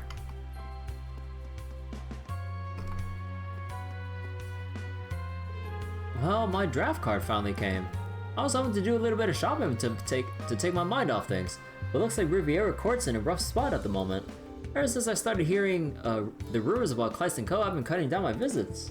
Regardless, these prices are just too high. How can I have fun shopping if I can't even purchase the goods? Shopping was my only true love. What the heck do I do now? Literally anything than just having a habit of wasting money? I don't get the whole, like...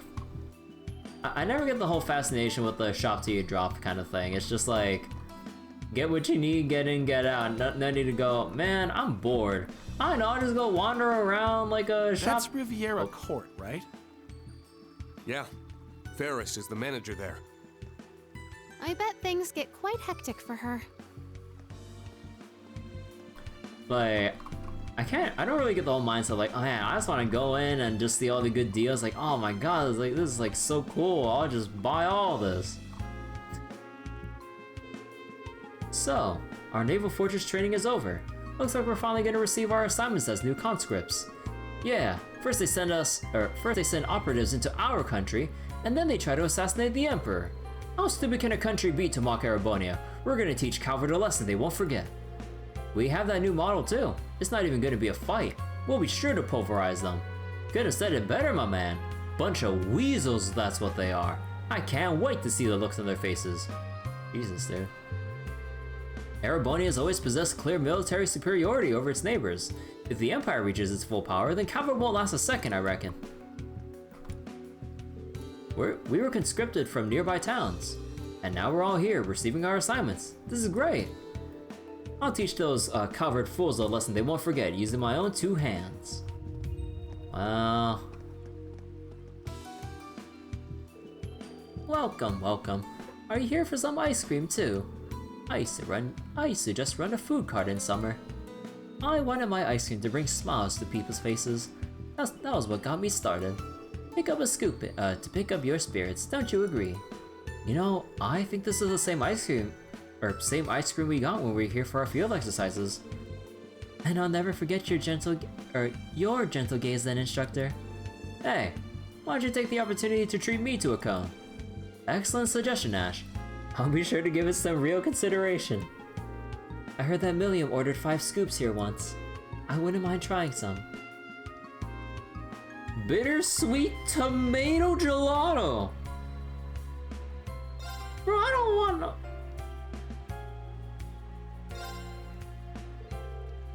I don't want no tomato flavored ice cream, what the fuck?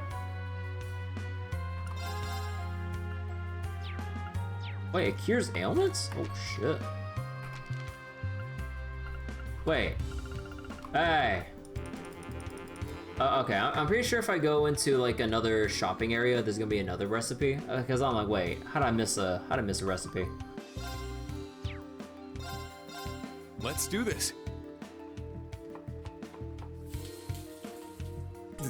This is, Scary sorbet. Half chance to knockout. Let's do this. This is... Okay. Okay, you know what? If I had to imagine who would make the best tomato ice cream, Emma. I could imagine her trying to make some kind of ice cream to bait to bait Roselia into eating it, thinking it's just another like dessert kind of thing. But no, it's healthy tasting ice cream. The most bitter ice cream ever. Damn it. This looks really good. Parfait de Tomatonia. Are you? Oh my god. Oh wait. Oh, it only heals like a little bit more than that. Hmm. I got this in the bag. I got this in the bag. Damn. I hope it turns out well. Well, is it your specialty? Oh, this. Oh my god, it really is Machias. Holy shit. Let's give this a try. Oh, maybe I should have taken that hint with the whole bitter part. I'm quite proud of this. Power tomato shake. Oh wait, cures that down too. Oh shit, you know I'm making extra of that. Let's give this a try. Perfectly made. I'm quite proud of this. Nice. Okay, let's see. Let's go to Kleist Mall first. Oh wait, I could have saved all the Sepith mass that I was farming and exchange it here. Right. Duh. I forgot about that. Oh my god, is this boy still thinking about what books to buy? I dropped by to see if I could maybe find something interesting to read. Nothing, just like I thought. Father's in the provincial army. He was recently called up by the government. So he's set to depart soon. I do understand that it's for an important cause, but he's the only father I've got. I don't want to lose him. Father's going to be departing soon. I wanted to grab something to read to take my mind off things. Aww. You can't just walk in Arch these days without hearing someone whining. Why shortages? Why war? Seriously, cry me a river. Dude, what a bitch. It's like, oh, boo-hoo about war. I'm tired of hearing everyone complain about war, like supply shortages or food shortages. Like, girl, come on. Of all the things to complain about. Sales around here are perfectly fine. Heh. And it's obviously why, and it's obvious why, right? You need to act quick and stock up on stuff that other places missed out on. Keeping an eye on Kleist's circulation has been a real win for me. I've been keeping an eye on Kleist's circulation for a while now. This move was totally the right call. Oh, hey, those are proverbs. If you said goodbye, part 2. Okay. Okay, hold on real quick. Actually, no, we'll exchange later. Hey, Herman. Hey, it's you guys. The Thor's group, if I'm not mistaken. Is it okay for you to be here? Nah, but we'd appreciate it if you stay quiet. Yes, more or less. If I remember right, this guy was one of the 2 involved in the slander attack on Riviera Court that happened during our special ops missions. Though it looks like he's working under Hugo at the moment. You were worried about us? How sweet. And it looks like you've become a store manager. Yeah, Director Hugo assigned me here. The previous manager, Juan, quit suddenly, saying that he was pursuing other business ventures. Rumor has it that he's changed beyond recognition, raking in ridiculous profits all around the continent and operating at an increased capacity. That's the extent of what I've heard though. Maybe he won't even be back. Who knows? Ah, I see. That must be quite a problem for Hugo too. We're gonna be fine, but you guys try to keep a low profile, you hear me? I already made this clear to her, but if I gotta receive orders from higher up, then I gotta take the government side, alright? There's something weird about the IDF. You don't want to attract their attention. If you do something stupid and get yourselves in deep, well, don't say I didn't warn you. Great, cool, awesome, thanks. I think I see what's going on here. Kleist & Co. is managing to turn a profit, even in the light of the current situation, since we got strong ties to the government. That and all our products are sold at a lower price than anywhere else. You just won't find a better deal. I do think it's pretty nasty for business to be so cutthroat right now, but I'm sure there's a silver lining to it somewhere, if you look hard enough. Aww. Director Hugo's made me the store manager while Watts has gone off to do his own thing. Why am I of all people stuck doing this crap? Watts had better come back pronto. He'd been acting strangely for a while even before he left though. Where's he screwed off to, huh?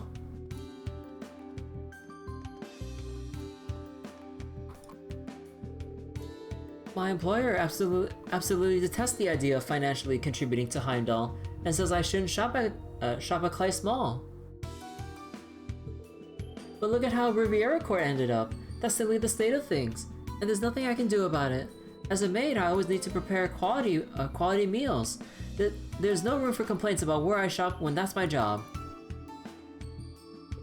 Outside of Kleist Mall, prices are rising everywhere. Plus, items are running scarce no matter where you go. As things currently stand, I simply don't have the ability to pay attention to my employees' preferences. I wish you'd just take a step back. Are those at Riviera Court going to be alright? Without connections like Kleist, procuring stock must be a nightmare for them right now. But it's not as if I'm concerned about them or anything, but you see, we'll show them our true abilities and crush them one day. I've been through a lot because of those nobles. Since the moment I joined Kleist & Co., it's been my personal mission to bury Riviera Court. With how things are shaping up, not only will we come out on top, but it'll be an overwhelming victory in our favor. Jeez, dude. Hey, Cinnamon Pecky. Oh, hey, wait, it's not even like a full proper discount. What the? Or full proper lower price. Because everything was marked up 10%. Here, everything's still marked up, wait, 10... like 2.5% more. Oh, okay, 2.5% is like fucking nothing, but still. It's not even like the exact same original price for Kleist & Co.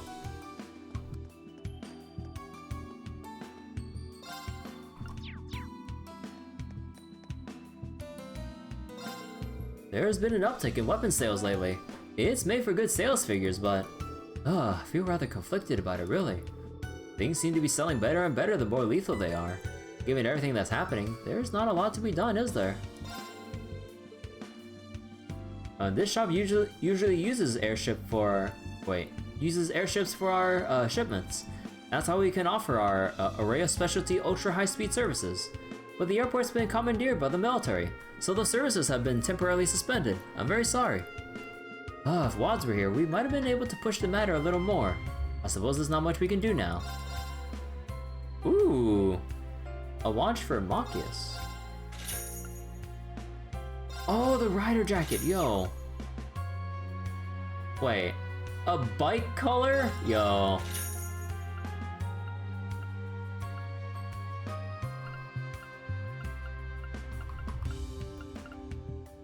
Dual armor, leg guards, yeah, these are all worse.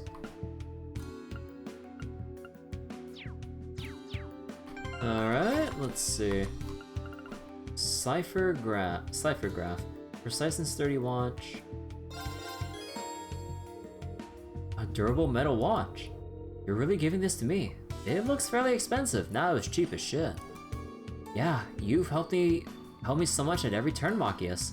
Giving you a small gift like this is the least I can do. By the way, it's the newest model, boasting excellent accuracy. I thought it might come in handy for your work. Definitely. A reliable watch would be great to have. Thank you. Plus, it's got a pretty nice design too. I'll be more than happy to wear it. Allow me to reciprocate with a gift of my own at some point though. I'd feel bad otherwise. Sure, if you want. Level 4. Let me see. Oh, I can't. No, I can exchange here. Yeah, they have like slightly higher rates here. Alright. I think that's about all the dialogue and stuff here. Yeah. So we'll get to reading the new book later. After we clear out all of the business district here. Although, before we get back to that though, let me see something here. Wait. Oh wait, we're not allowed to leave? Hey now. After sneaking in like this, I don't want to leave empty-handed. Alright, let's go then. Okay, so we can't go back and exchange the Proverbs accessory for the complete set. Dang, that's a shame.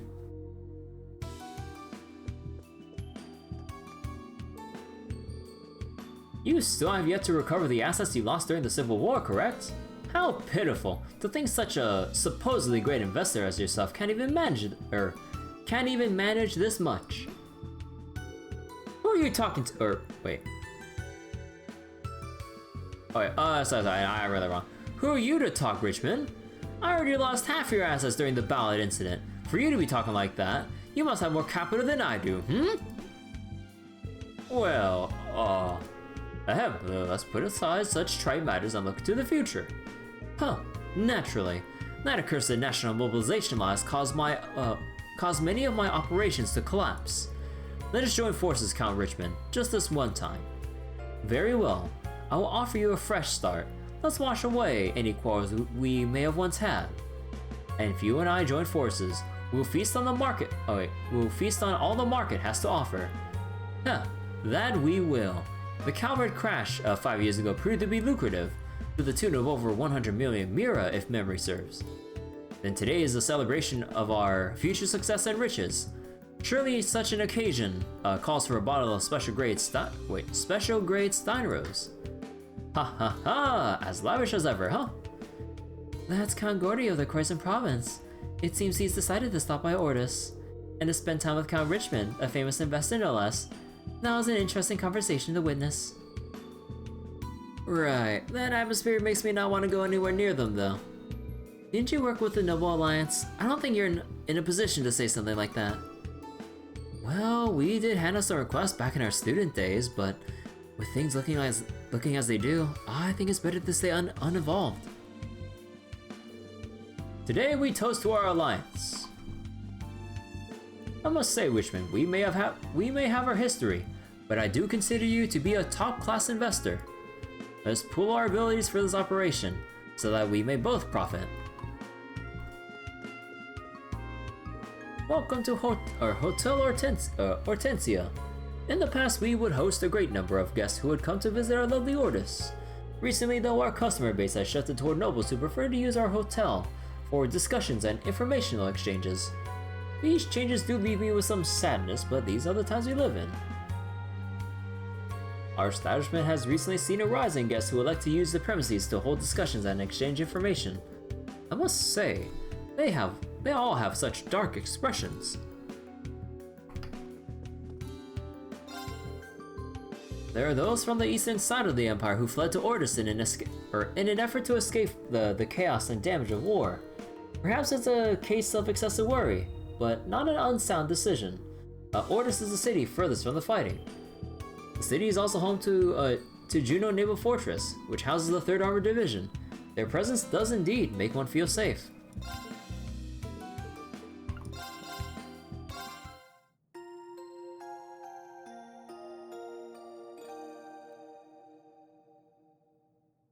Fatigue removed. Alright. And anyone up here? Yes, we got some people on both sides of the top or upper floor.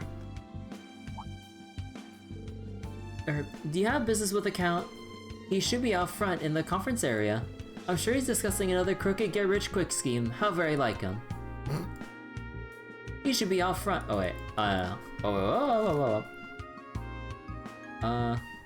How very like him. I couldn't be less interested. But well done. Someone's kind of understandably bitter.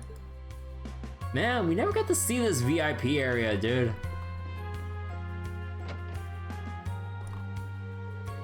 According to the customers, Marcos High Arms is putting some distance between himself and the government, chalking it up to the pride of the 4 great houses not allowing him to work with them.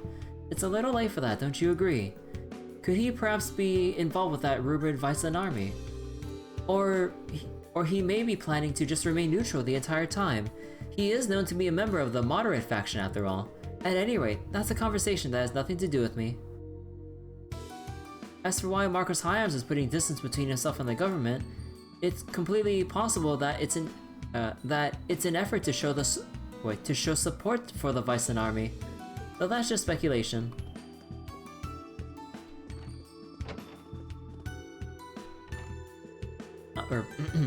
My family has worked in the maritime transportation industry for generations, but sea voyages are no longer possible. nor is our ability to maintain finances. My husband's running around everywhere asking contacts for whatever he can. I just hope, that it all leads to something. It looks my husband's headed to the cathedral at the moment to speak with Marcus Regan. I just hope that all this leads to something. Wait, I keep like clicking away by accident. I just hope all of this leads to something tangible. Okay, now we gotta go to Riviera Court, see what the side quest is all about. Aw, man, wait, if Ferris is here, I'd love to bring Elisa for the interaction. But we kinda can't leave at the moment, given what I started.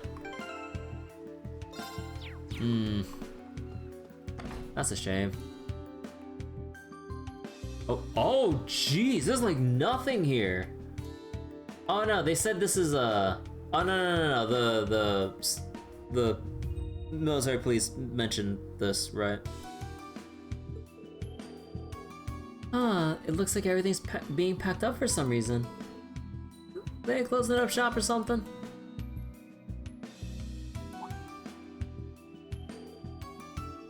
Oh, everyone. Wait.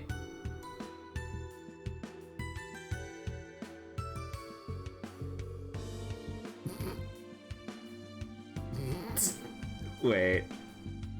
Oh no. Wait. Does Vincent know? Or did the truth actually come out and then they're just trying to like work the situation out more than Vincent being... Okay, wait. Rean, and everyone else. I'm so happy we're able to see each other again. Vincent and her behavior is a little too friendly. Who is she? Wait a second. I feel like I've seen her before. I mean, wait. We have Altina here. So, oh wait, no. Oh no, I was thinking about Milliam. Fuck. Oh fuck, I was thinking about Milliam for the interaction. No.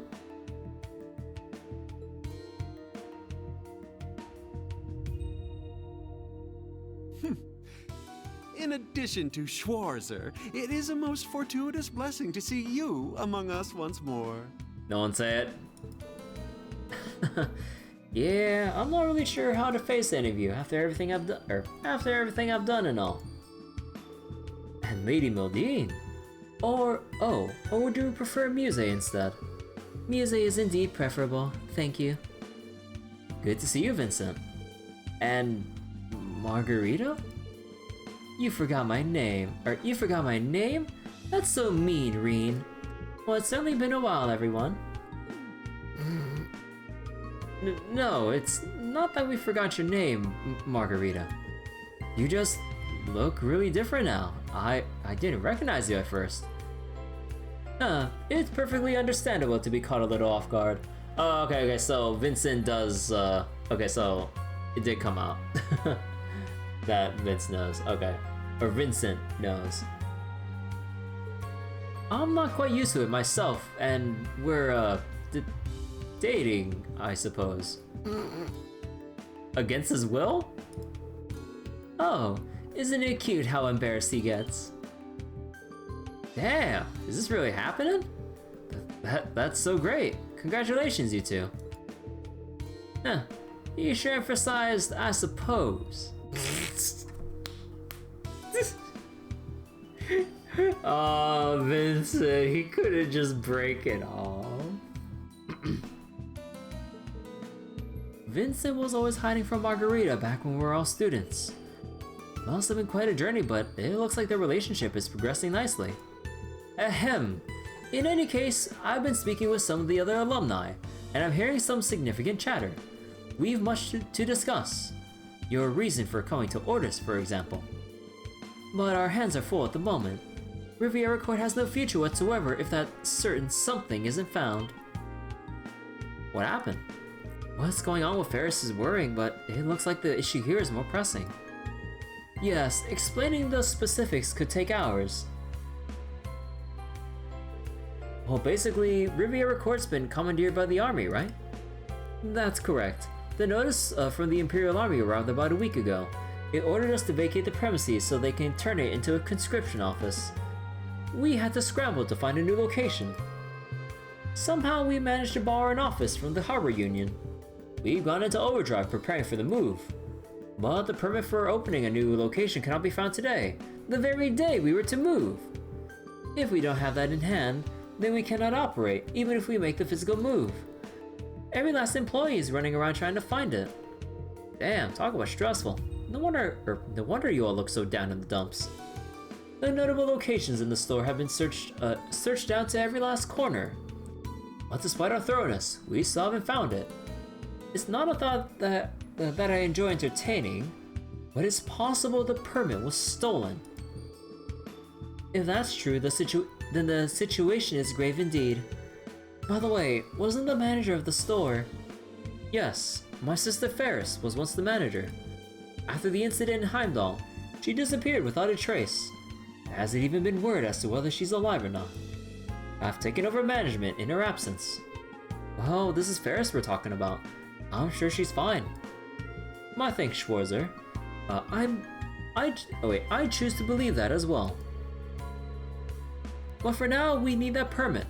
If we do not find it, Riviera Court will be finished. Our clientele, Ferris.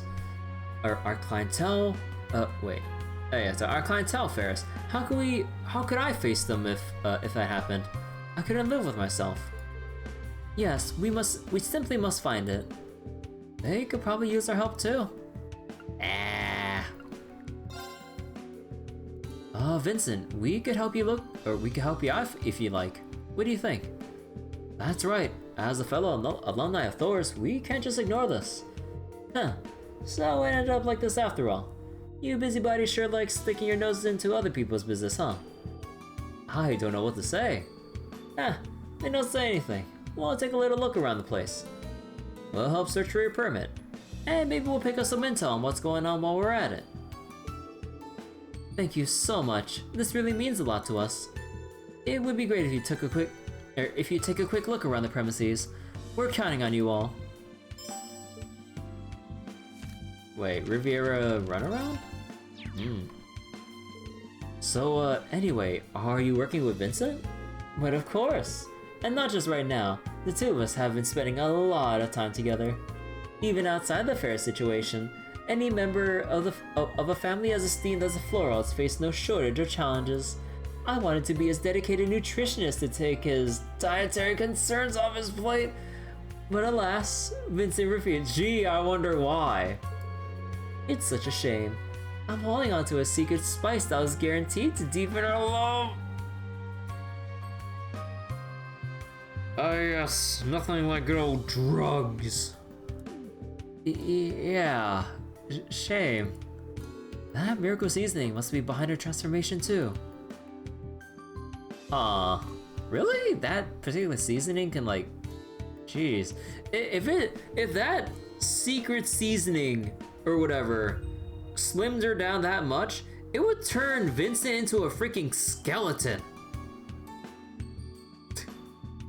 Like, goddamn. Of course, that's probably not how it works, but you know. I've arranged to have the packages sent to the ship, or to the store's new location. I can't read. Sent to the store's new location in the Harbor District checked, but given that I've yet to receive any word, it would seem that the permit has yet to be found. This simply will not do. Our fellow houses deserve better. Yes, Riviera Court is owned by several noble families, is it not? Indeed, or rather it was. At the moment, House Flora has been granted full authority, in the hopes that we may right the ship, managerially speaking. It's no easy task, I assure you. Nevertheless, something must be done. As much as I am loath to rob you of your time with those individuals, may I trust that I'll have your assistance in this matter. Not sure what he means by those individuals, but of course we're happy to help.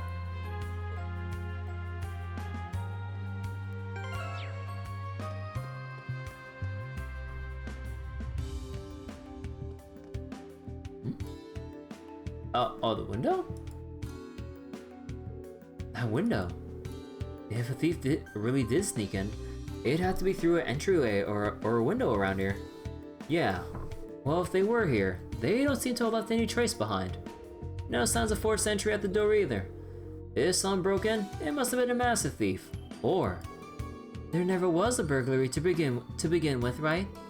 Let's go check out some other areas.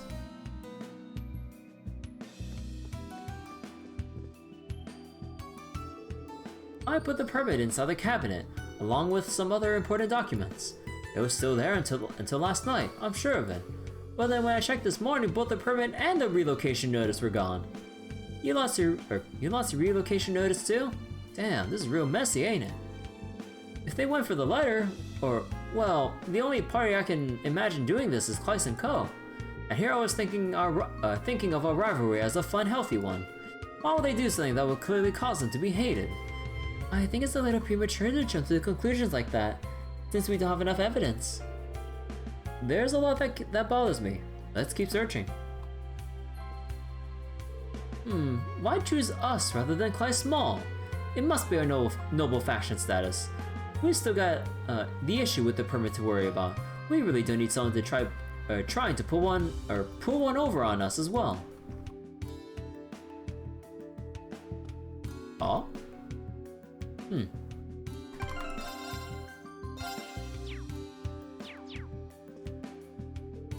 We've packed up the inventory chart that was in this counter, and it looks like everything's been wiped down. Excellent. I just keep finding more and more things that I was supposed to pack. I'm doing a final check to make sure it's all here right now. To be honest with you, these endless all-nighters have turned my brain into mush. Hereford? Hereford is coming in to work for me, so I gotta make sure that I at least take care of my own bit. The register.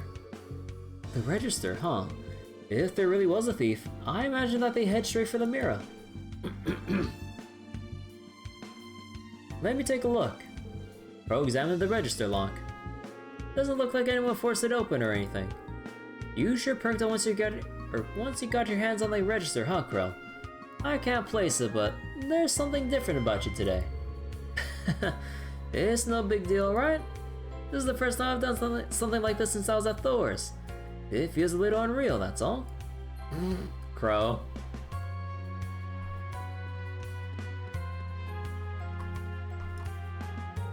We recently finished replacing the banner outside, so we've almost finished preparing the move to the new location, but with all these procedures to go through, combined with contacting our customers, things have been very hectic lately. The thought of leaving all this history behind is sad, but we've been so slammed with work that I haven't even had the time to reminisce. Everything is changing in preparation for the war. It's a brutal time we're living in, my friends. Time is ticking down, but we still have so much to do before the move. I hate to ask, but could you please help out with a permit? I'm begging you.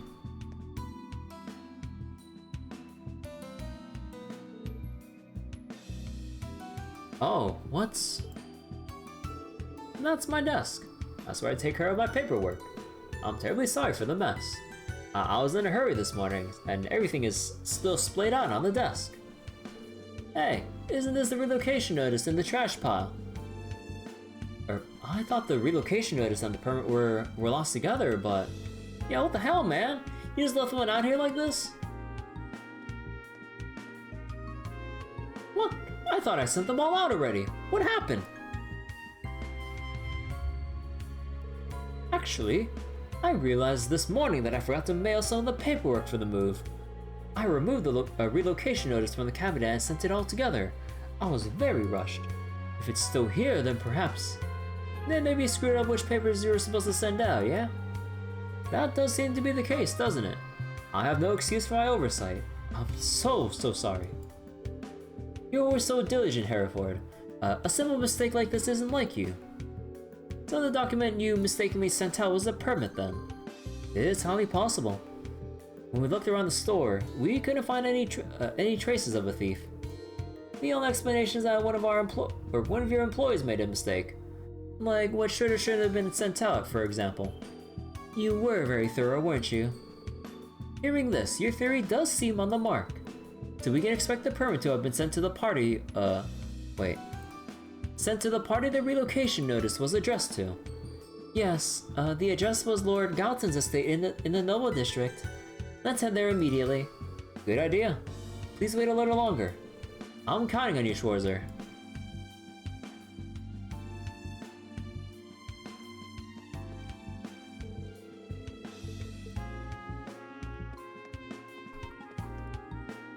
Let's see. I'll do all that I can from here. But I eagerly await your team's findings, Schwarzer. Wait, I think the staff must all be tired. If this continues, people are going to start collapsing of exhaustion. Maybe I'll prepare a special dish to relieve their fatigue. Hey, speaking of special dishes. Oh wait, time out. I didn't read the new stuff. Hold on. Scary sorbet.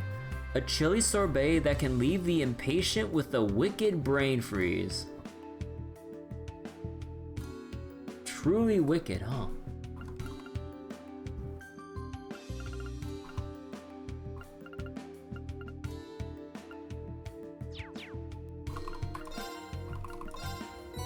Oh my! Thank you ever so much!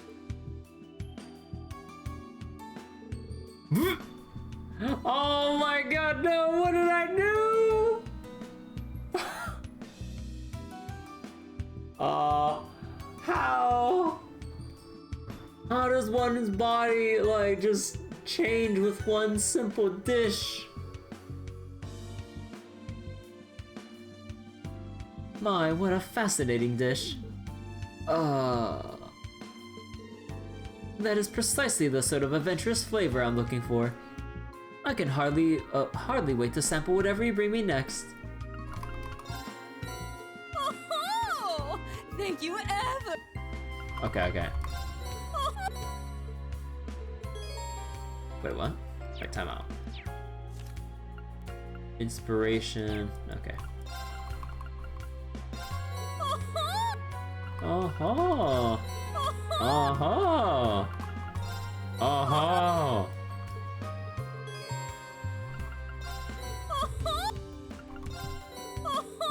Okay, so 1, 2, 3, 4, 5, 6, 7, 8, 9, 10, 11. So 11.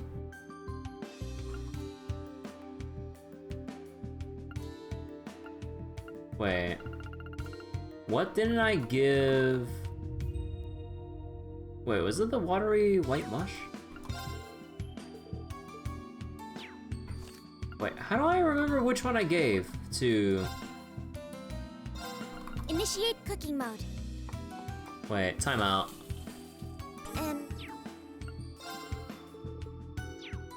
Ah, crap.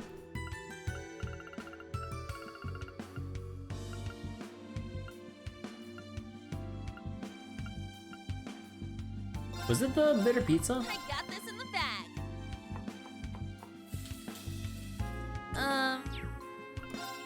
Ah. So 1, 2, 3, 4, 5, 6, 7, 8, 9, 10, 11, 12. Okay. Well, we got our Thor's Unity rating up at the very least.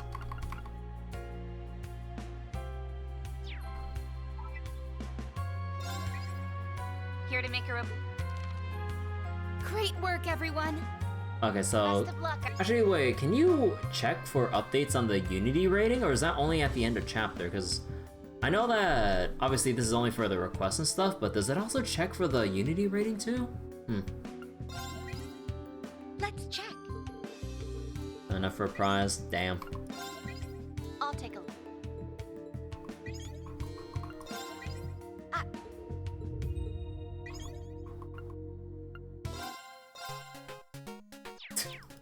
I swear to God, if we had to challenge like Vincent to pom pom partying, I lose my shit. Alright, let's get out of here. Okay, so we need to go to the Noble District down there for our next order of business. So let's go finish the request first before we get to the Noble District dialogue.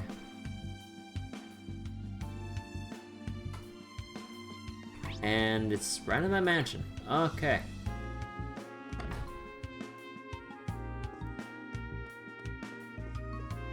The butler? This must be Lord Galton's butler. Excuse me, can I bother you? How can I help you? Rean asked whether the letter from Riviera Court arrived. Who must be talking about the letter we received recently? Honestly, I cannot say I was thrilled over the contents of that letter. What did it say? Butler Oliver handed over a letter. The hell is this? This ain't a relocation notice, it's just business stuff. All that's in it is operating profits and the orders they made for after the move. That is correct. It seems that it was addressed to a store called Glycine's Flower Shop. I do suppose anyone can be liable to make a mistake. But feels relatively rude to my master. He's been a patron for many years. We're really sorry. This is the right one. Rean hands over the relocation notice addressed to Lord Galton. Well, well, thank you very much. I didn't think there would be another mistake. You know, how many games in the Trail series have we gone through with this chain quest of like, oh man, I got a wrong delivery, here you go. It's like, wait, we got another wrong delivery too. Oh dang, gotta fix this one too. I was like, oh, another wrong delivery? Oh my goodness. Oh, wait, actually, how many of these side quests have we seen across the Trail series at this point? Including stuff like the library books in the Crossbow games, with people like lending books and then people who had books lended it out to other people as well. I'm just like, oh my god, please stop sublending, please. Yeah, maybe the florist has a permit then. It's possible. Glycine's Flower Shop is on North Street. Let's go take a look. Actually, no, we'll take care of the dialogue later. Actually, wait, no, he might have request-specific dialogue. Never mind then, never mind. Hey, Oliver. It feels like Mama and Papa are always fighting lately. I keep telling them to get along, but they just ignore me. Oh no, you have it wrong, Miss Lilibel. They're not fighting. That's just a special way mommies and daddies show affection. Aww. I don't get it. Oh dear, I've only confused you, haven't I? You see, these are very difficult times. Your parents are under a lot of stress. How about we give them some space? God, I need to move my chair. Okay, I guess. Miss Lilibel is getting sharper by the day. Not much is going to get past her. I must remain here and support her. But Miss Lilibel is growing up so fast it makes me weep. All I can do is watch over her as she continues to grow. Mama and Papa have been cranky all day. I wonder if there's something I can do. Wait. Okay, so they're in there in the other room, but again, we'll finish the rest of that dialogue once we go all this, but wait. Any collectible in here? No, not really. Okay.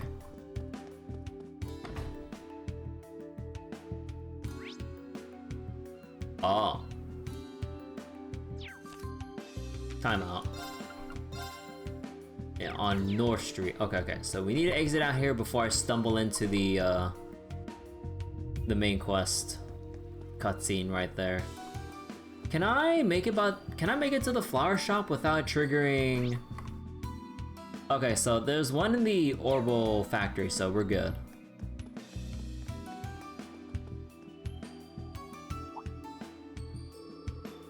Lady Muse, is that you? We've been worried sick.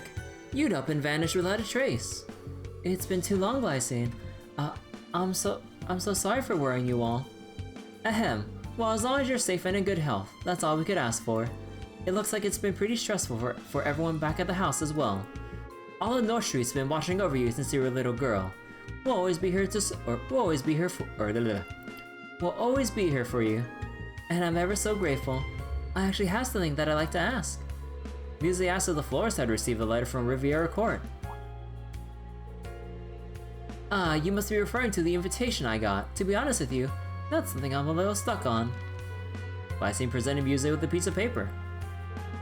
This is addressed to Clay Small.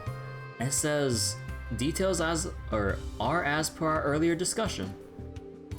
If this is some matter of business, I'll do what I can, but I really don't know what I'm supposed to do with this. I'm not even sure what to say to the folks at Riviera Court about this.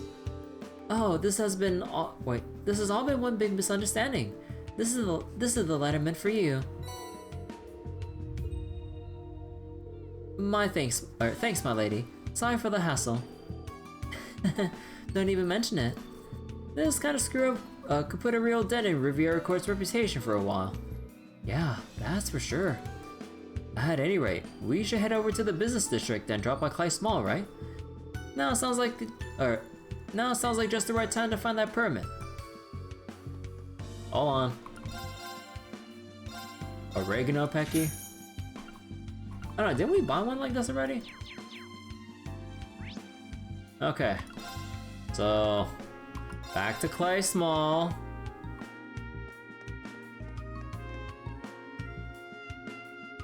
Oh, you guys are back again. Yeah, there's actually something that I wanted to ask.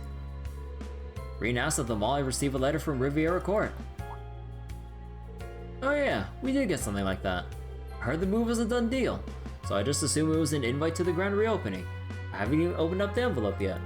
Hold on a sec, I'll bring it over. Wait, this ain't no invite. It's a permit for opening a new store. Exactly like we thought. The sudden move must have left them absolutely wrecked. Sheesh, what the hell are they doing messing up with something this small when our dirty tricks could even trip them up? Thanks, Herman. We finally got that permit in hand. And just a stone's throw from Riviera Court, no less. I guess it can be hard to see what's right under your nose sometimes, huh? Yeah, you said it. Should we head back to Riviera Court now? Wait. Could I have gone back to Riviera Court a little bit earlier before going to Clay Small? Maybe I'll double check that after this. So, the permit was actually sent to Clay Small. It must have been quite troublesome for those who mistakenly received the permit. I can't apologize enough. The full responsibility with this error lies with me. I'll bear it entirely, even if it costs me my position. Wait a second. Sending the relocation notice was originally my task to handle. It was because I was so tired I asked you to take care of it for me, Hereford. This is actually all my fault. No, that's how it is. Then I'm to blame for not noticing what was being sent out. No, none of you are to blame. Our eviction order came so quickly and you've all been working non-stop preparing for the move. The blame lies with me for not being properly considerate of you all, despite how exhausted you must be. All's well that ends well. How'd she slim down that fast? We just fed her peculiar dishes. My thanks to all of you. You've really saved us here. It's true. I can't thank you enough. With how things are looking, I never thought I'd be able to face Ferris again. I'm just glad the permit was recovered in the end. It's a pretty serious mistake. To be honest, I'm not sure I can manage anyone making this kind of mistake no matter how busy they are. You think it was a curse? I guess we'll just have to shelve that matter for now. Well, we need to keep working on our preparations for the move. Please forgive me, I cannot thank you properly at the moment. Don't let it bother you. We can't let things end like this, can we? We'll help out, right up to the move. Oh, for crying out loud. Did you forget what our real objective is? Well, this is just another one of Instructor Rean's fantastic qualities after all. Oh my, I'm completely at a loss for words. We'll definitely take you up on your offer.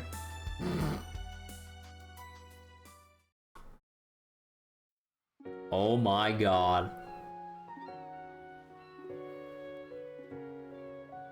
Food, medicine, and luxury boutique. Class 7 helped Vincent and Riviera Court staff move the supplies. They opened up shop in a corner of the harbor, albeit in a less than perfect condition.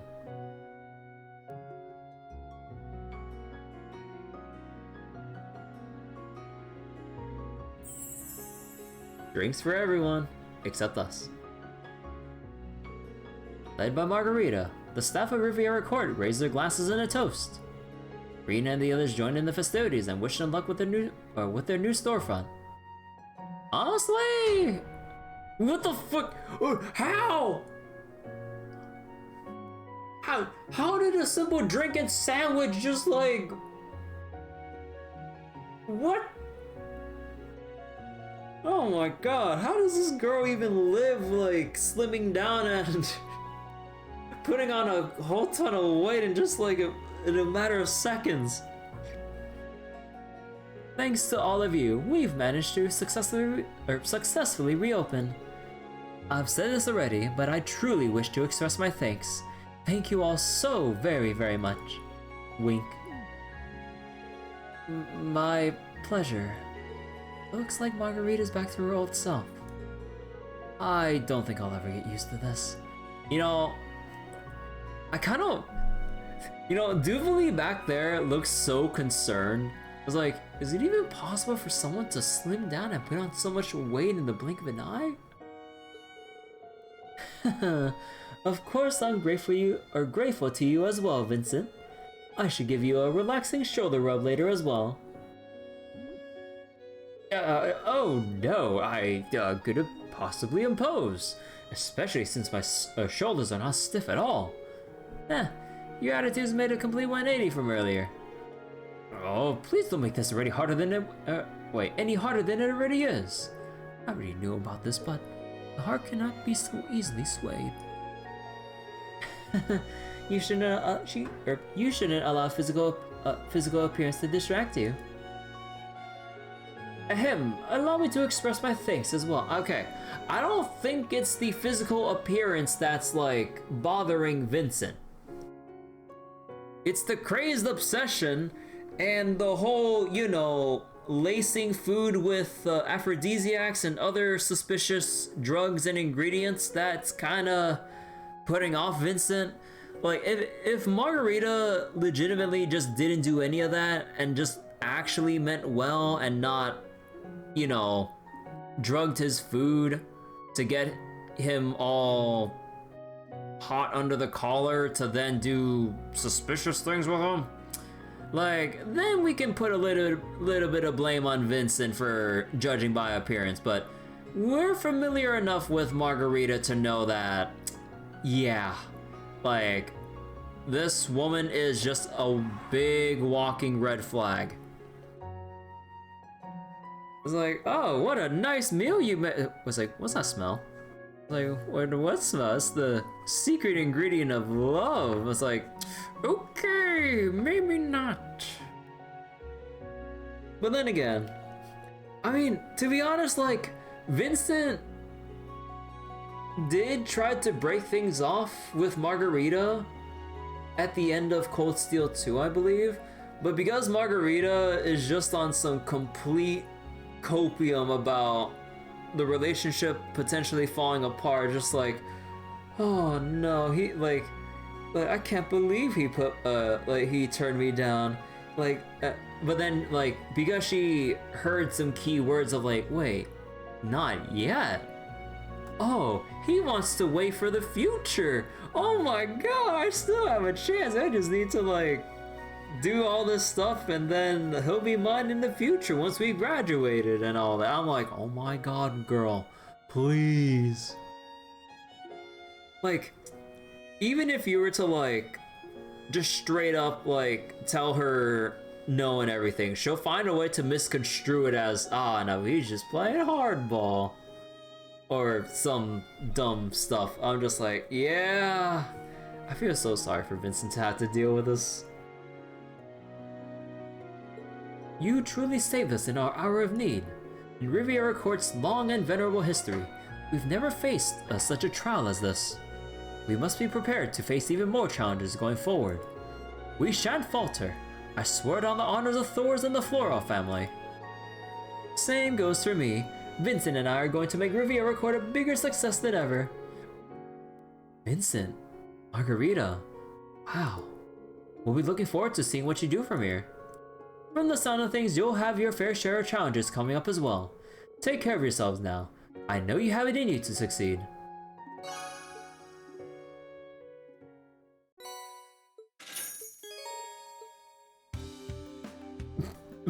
Vantage Masters?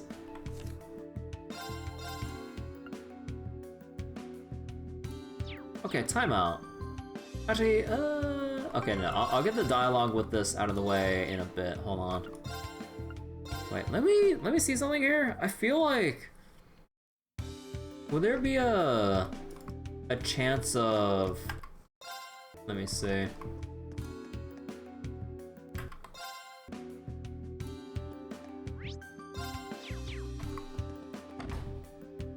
Hold on. Because, like, I went straight from point A to point B, and we need to go to the Nova District now. So before we go to Kleist Mall, should we give Vincent an or does Vincent have, like, a little update thing about this whole thing? Oh, no, we need to go to the flower shop first. Okay, hold on. Let's see. Because I have a bad feeling that I missed out on something. Although we did kind of like talk to Vincent about everything we found out so far, so I don't think there was anything that we might have had to like come back early for. Let's see.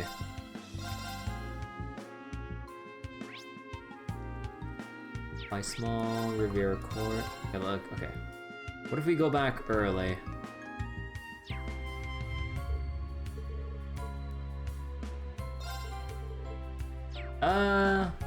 No, okay, so there actually wasn't anything extra then. Okay, we're good.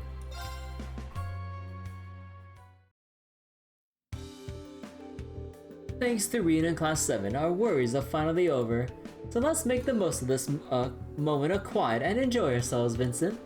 Oh, yes, that is to say, I still have a fair few things that concern me, but I suppose it couldn't hurt to settle down for a moment before taking action. Not to mention it is rather difficult to relax in the face of her still daunting personality. Oh, and speaking of settling down, are any of you familiar with the card game Vantage Masters? Sure, even have a deck of my own.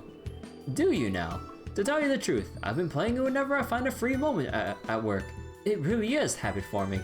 If you're interested, perhaps we could rekindle our old Class 1 versus Class 7 rivalry. I imagine we're both quite busy, but it might make for an enjoyable diversion, wink wink. Sure, but you remember who came out on top of that rivalry, right? You still remember who kicked your ass, right?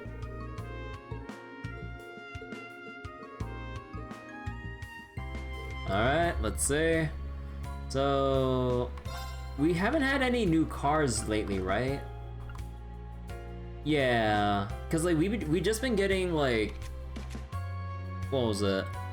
We've just been getting materials or ingredients or whatever as a reward for beating people at this point. Yeah. Okay, we'll just go with this again. The oh no, not the bard. Aha! The game is afoot. No, don't go second. Don't let me go second. Okay, I don't need that many parent cells. I think I'll switch out here. Okay, maybe that's a little bit too high of a cost right now. Oh, the seal.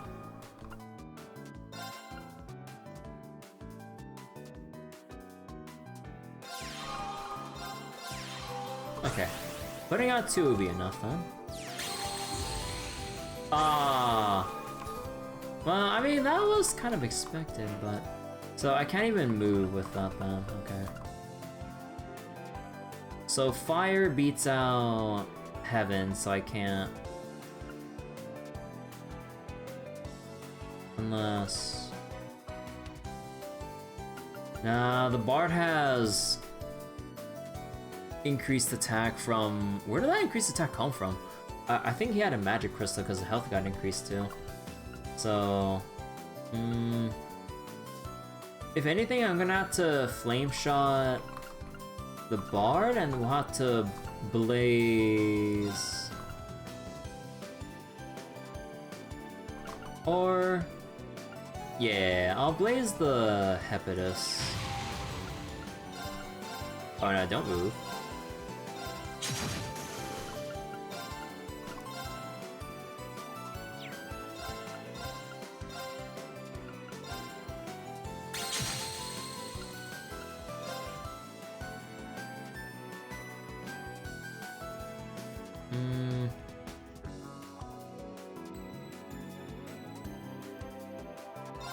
I kind of want to protect the Blix.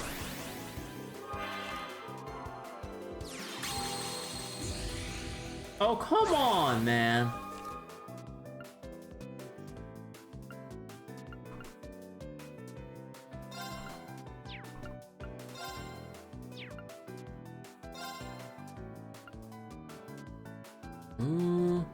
I could put this on.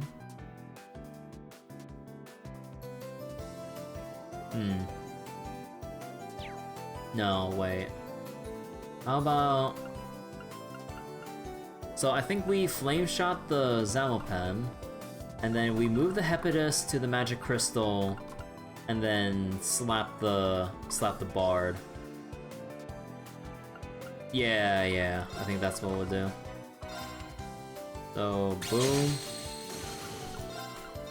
Move the Hepatus here, so we're able to attack without dying.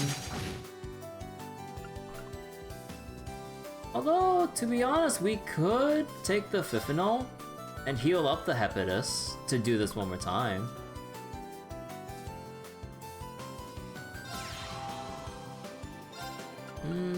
Feels like a waste with the overheal, or with the extra heal that I'm wasting. But, I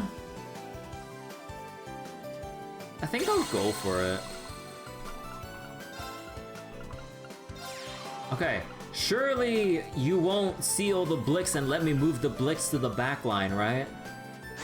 Surely. Oh, thank God. Wait. Tarabus? When this card leaves play... Oh, just arranged when... Wait, arrange when killed, draw another card? What the fuck? Oh my God, with all these water cards though, I'm kind of in an awkward position. Because if I try to attack, yeah, it gets reduced by 2. And my Fiphinol doesn't have enough damage to just kill it outright. And I'm gonna have to waste another flame shot then on this.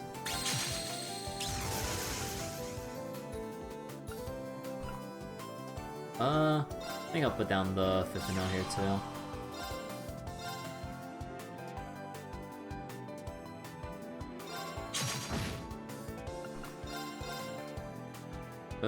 Do I go for face? Feel like... I just go for face. I think we have enough to spare, honestly.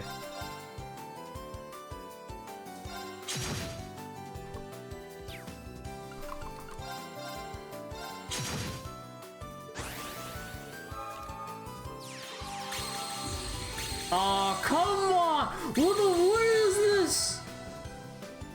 Bro, you just recovered 12 health out of nowhere! Are you fucking kidding me?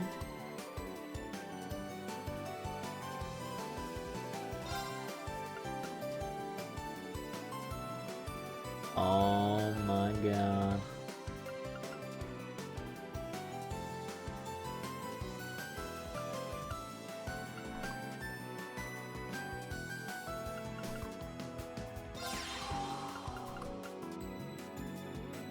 Bro, dude, wait, this sucks.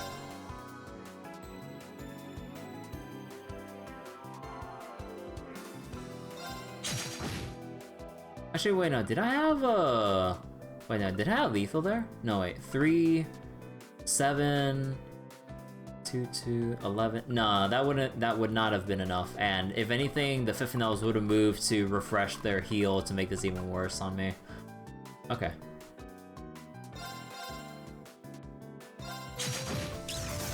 Just gotta control the board.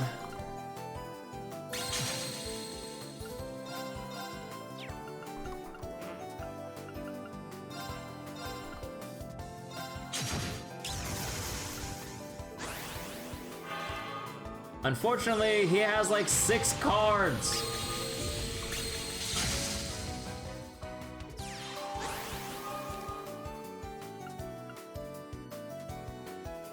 Okay.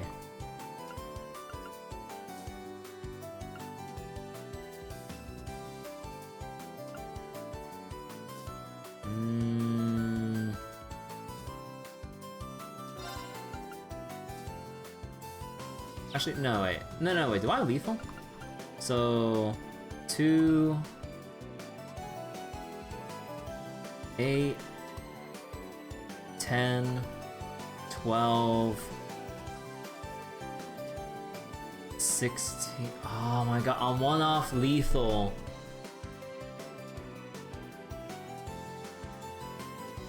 Yeah, I'm 1 off. Yeah, I'm 1 off lethal unless.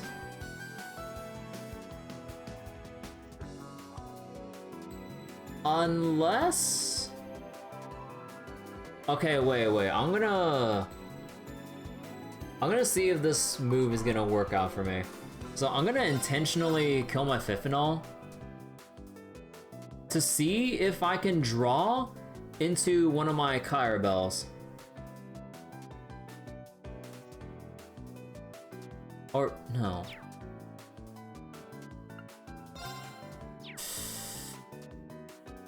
Actually, no, if you attack, you still receive like 2.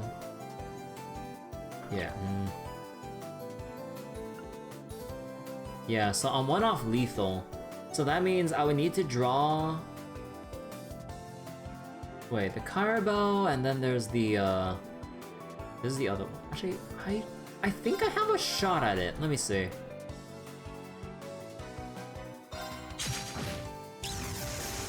Oh my god! So wait, I can actually wait. So 10, 14, 19. Okay. Just need to make sure I don't misclick. So let's just click very slowly.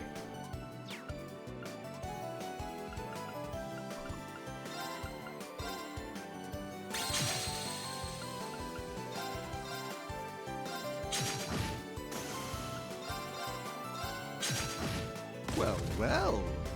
Seems I've misjudged you. There we go. Okay, now let's go for hard mode.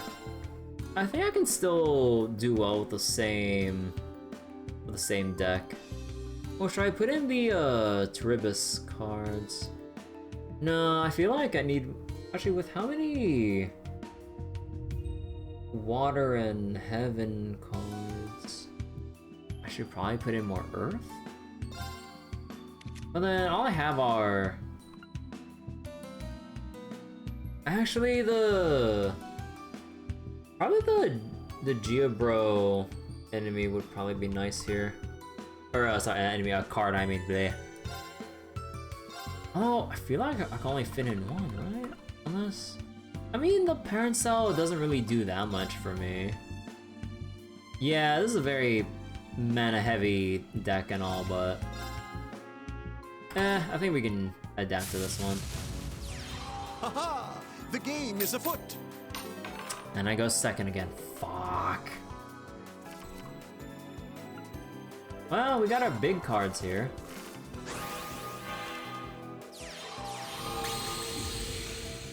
Yeah, I kind of figured, honestly. Okay, this might be too many.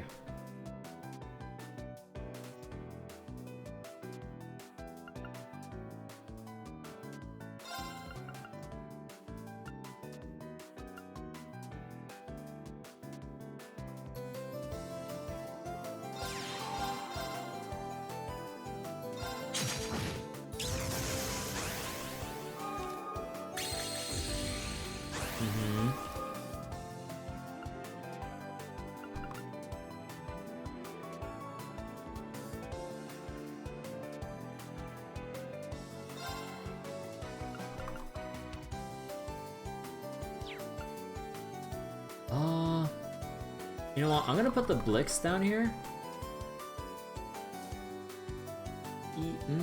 Yeah. And then we'll summon the other Kyrebell? Sure. And then we'll just go straight for face because the Bard's probably gonna power up if I don't do anything else now.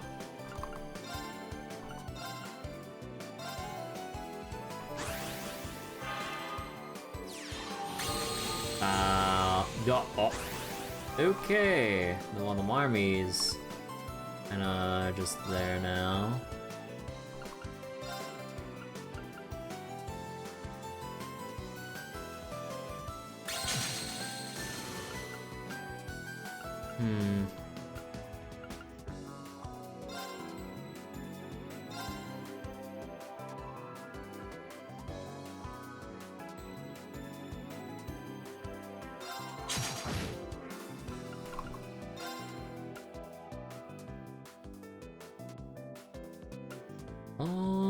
I think I can probably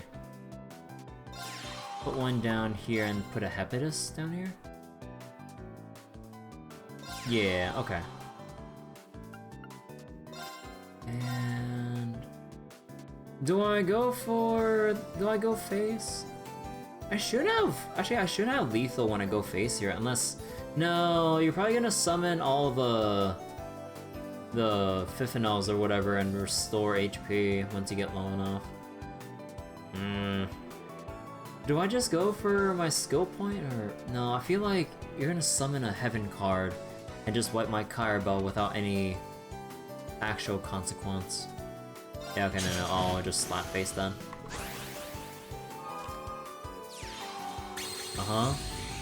Seal again. Okay, this is where having a pellet would have been a good idea.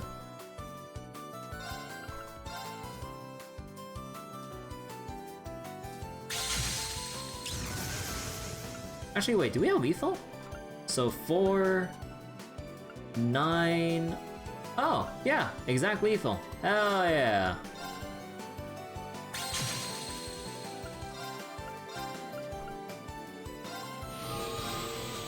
A little over lethal, actually. Well, well. Seems I've misjudged you. Nice. Ugh, okay.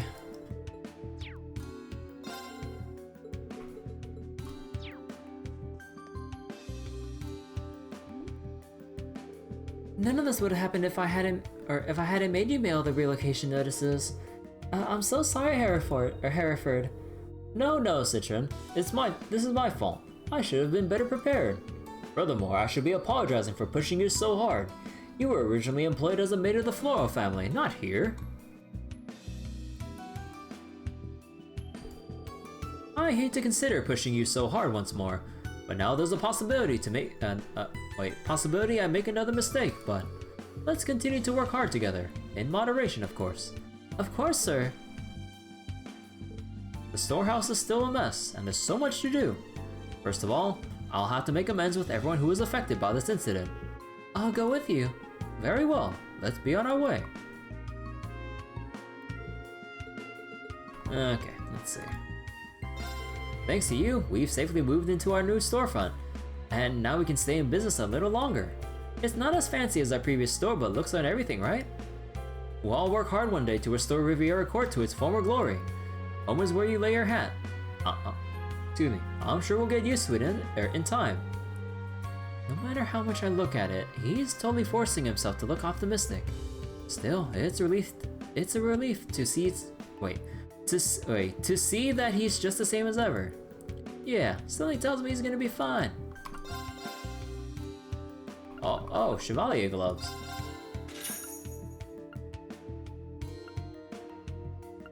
Ooh, oh, so we give up a little bit of evasion for... Nah, I'm not gonna go crazy over that extra defense and strength. And for the men... Nah, I don't think that's worth it. How about the mermaid cape? So we give up the speed for 10 extra defense and... Nah, how about the men? Extra strength, but we lose out on 5 whole speed. Nah, that 5 speed is like really important. So no, we're not gonna buy any of that. Oh. You know, I have been farming a good amount of Mira. I think I deserve to buy some.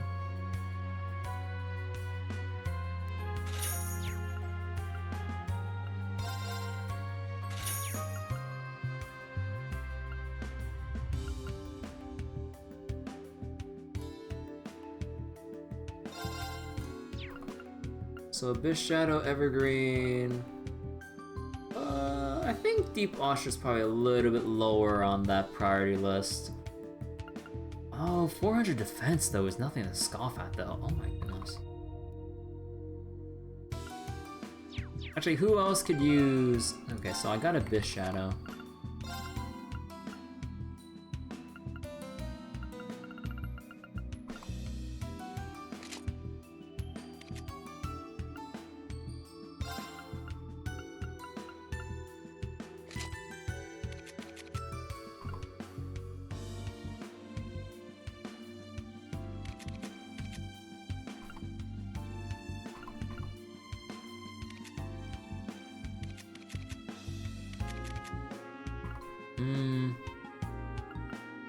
Wait, where did the 200% come from?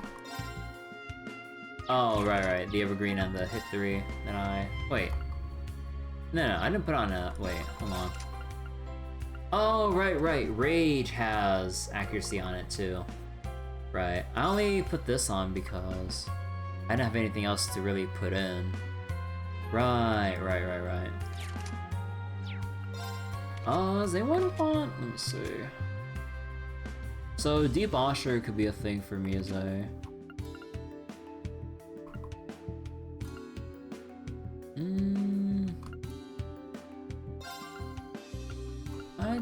I'd probably say... With Sleep Number Confuse... sure. And then we'll...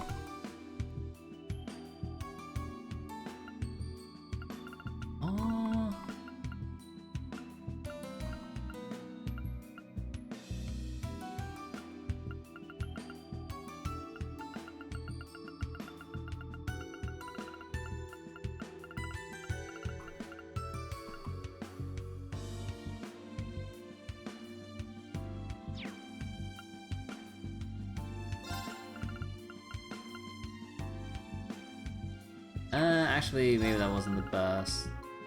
No, I just leave it like that for now. Yeah, I'm not gonna spend that much more money. Need to probably save for the next big set of weapon upgrades or whatever. Wait, was there anything else? So there's that, the food, the other stuff. Okay. And, oh right, Kurt's not with us and we can't teleport back to... We can't teleport back to, what was it? The Merkaba.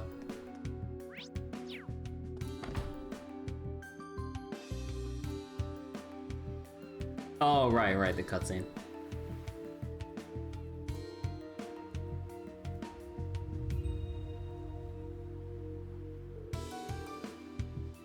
The Ordis Harbor District. Something doesn't seem right. Man, look at all these container ships. I've never seen this place so busy. The Imperial Navy's been using, wait. Sheelan? Sheelan? Huh. The Sheelan Bay is their base of operations for a while now. This must all be to send supplies to them before the war truly begins. That makes sense. I guess they're requisitioning stuff from the city already. According to what I've heard, most of the resident ships are being held back. We're really starting to see the effect of the mobilization laws having on normal people's lives. Yeah, nationalism's on the rise, and the war feels closer than ever. It could be having other repercussions. Let's take a look around town.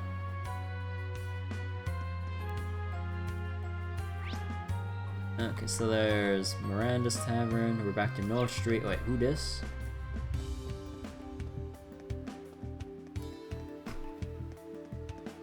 Huh. Oh hey, perfect timing. A buddy of mine loaned me this book right before he got drafted. I'm in no mood to read it right now though, so why don't you take it? Oh, 3 and 9 chapter 5, let's go! Are you sure we can have this? Sure, he wanted to go to someone who's actually going to read it. Well, alright, if you insist, thank you. Okay, so... Oh wait, fishing. Come on. Here we go! Oh yeah, I forgot Machias can fish now. Now that's a feisty one.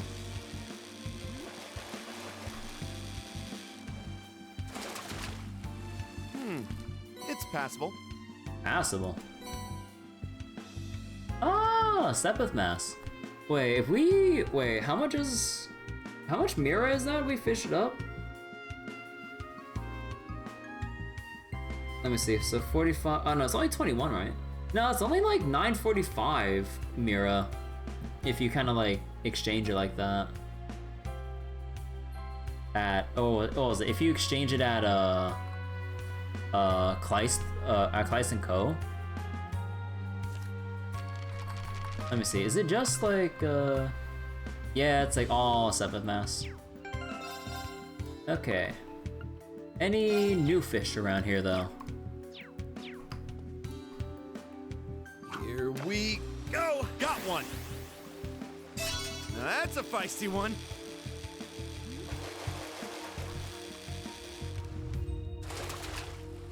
Behold! A catch for the ages! No. So, Spiky Puffer... I shall go. Yes!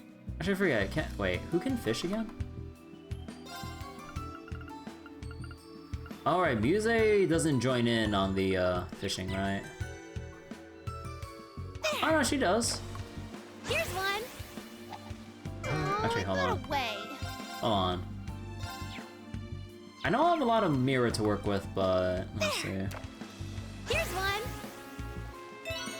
Oh, shit. I'm gonna catch you!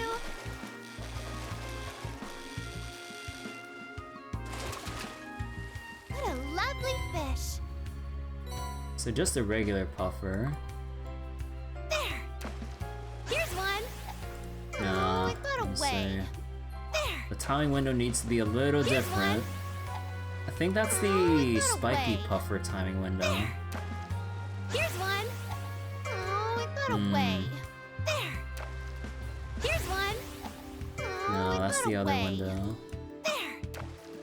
Here's Or is one! it? Oh, come on! I'm gonna catch you!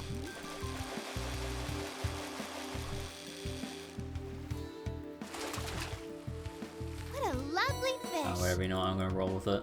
There! Here's one! Oh, pff, okay, now that was just a skill issue on my part. Here's one! It feels lively. Yeah, spiky puffer again, so one with the thing that Oh big. my, it's a big one! Or a timing window that big. Let me see. There! Here's one! No, not Oh, it that got one. away. There! Now, was that the pink Here's azlefish? one! This one? It feels lively. No, that's the... Okay, you know what? Fuck it. Oh, Yeah, I'm it gonna got reload all away. that. What's the fourth fish that's over here? There! So we have two puffers. Here's one! I'm God gonna damn it. catch you! Oh, it got away. So, two kinds of puffers, pink azlefish. What's the other one? There! Here's one! No, that's spiky Oh, puffer. it got away. Unless, like, the fourth fish has a very similar timing window. Here's one! Feels lively. No, it's the azlefish again. Whatever, this one's... whatever to keep. I did it! Then you can exchange it for, like, the fish itself or whatever we can exchange it for. There! Here's one! No, not that it one. got away. Okay, I'm this close to just looking at what the fourth fish Here's is. Oh, it The got spiky away. puffer again. There! Here's one! It feels lively. Damn it! Okay, I'm looking this shit up. Oh my, it's a big one! Okay, let me see. Fishing.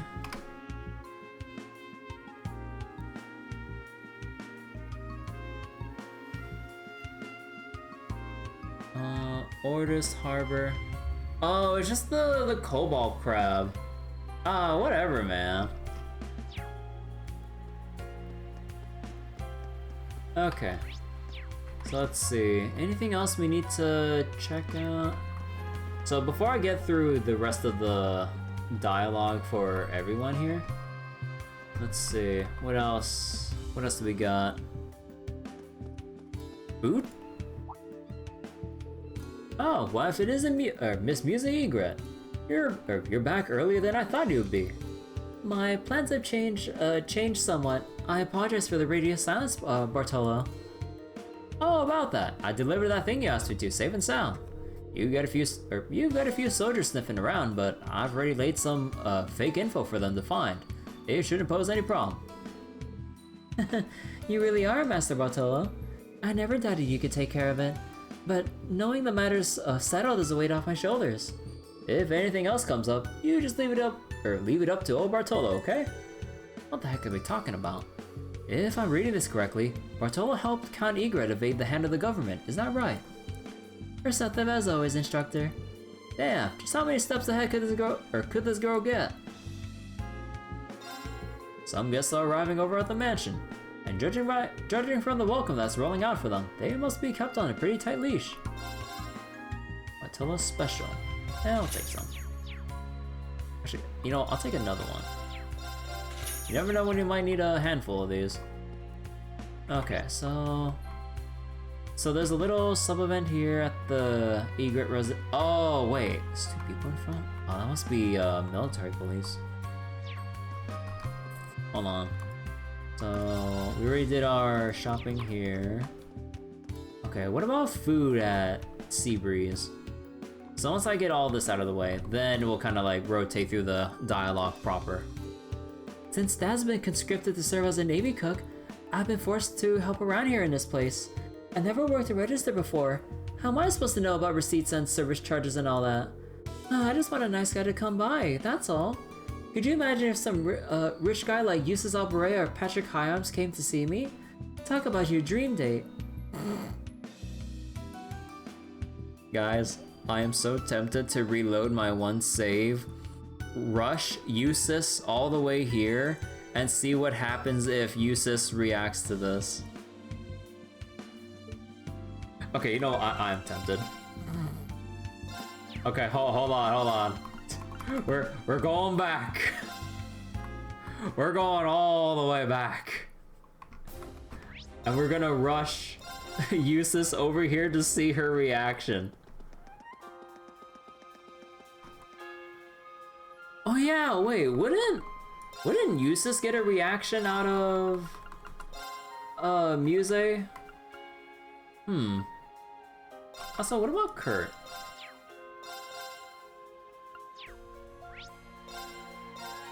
Okay, hold on.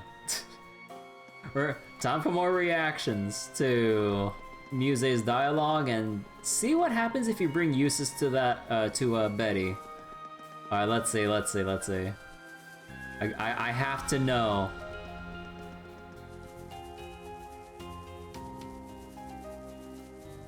You know, I kind of wish you can change the...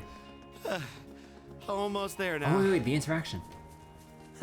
Guess all that desk work really killed your stamina, huh? Don't worry, we're on the final stretch. Nah, no little jabs from Jusis.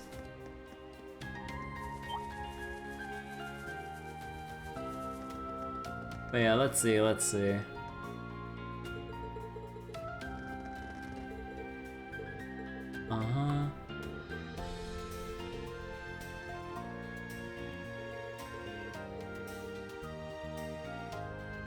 So no reaction to... Okay, so no reaction from Kurt or Jusis.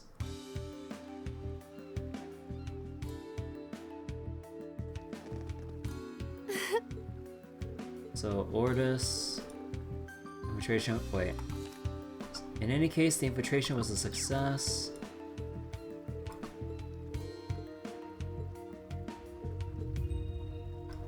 Okay, so no little extra quip there. Okay. Wait, let me see. What happens if you get a reaction out of Betty? Let's see.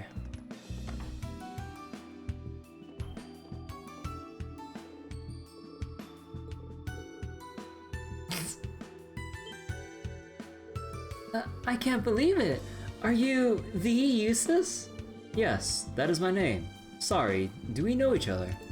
No, it's just, you know. Wow, my dream guy, I'm speechless. Oh my god. Hold up. With this gorgeous specimen, this divine man here, all the girls in the city should be going nuts. But they aren't. Things are way too quiet. Wait, oh! Does Betty think that Jusis is some kind of like imposter or something since no one's making a fuss about him being here? Oh, I get it. This is a waking dream, right? Work's got me so exhausted that my brain's supplying me with the motivation I need to go on. I'm not sure I follow what you're saying. Yes, this is just what I needed. Even if it's just my imagination, meeting him like this is a breath of fresh air, a true blessing. Yikes, this one's a little much. Even if it was only a dream, I'm beyond stoked to have met Jusis. I can't let him down. I'm gonna work this register like no one's business. Right, give it your best shot. I doubt I could convince her I'm actually here at this point. I suppose I'll just play along. Oh yeah, there's the bouillabaisse. Okay, so the girl is so self-deluded if you bring Jusis here. Oh my god, dude.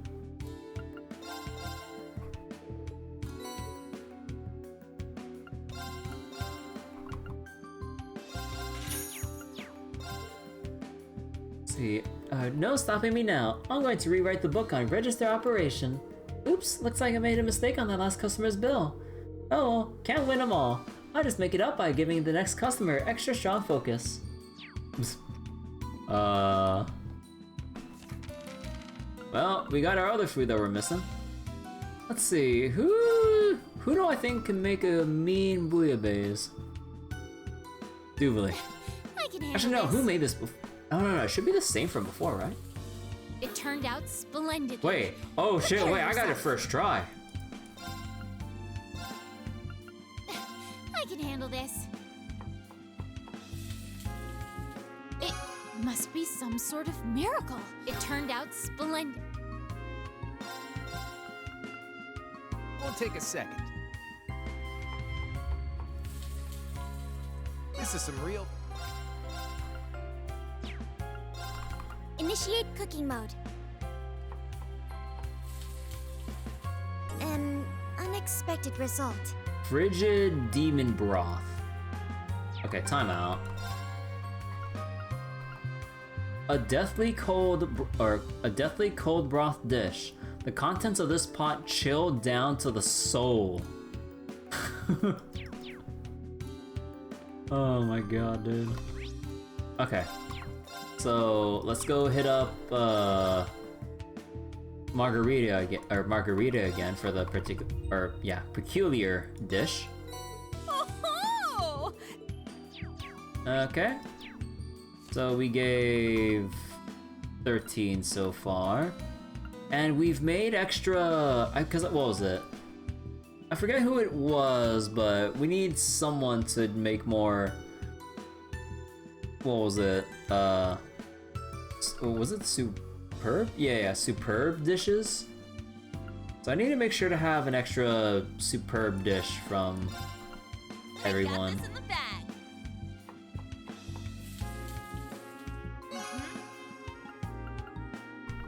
Although I am running low on globby fat, maybe I should hold off a bit. Okay. We finally got all the... What was it?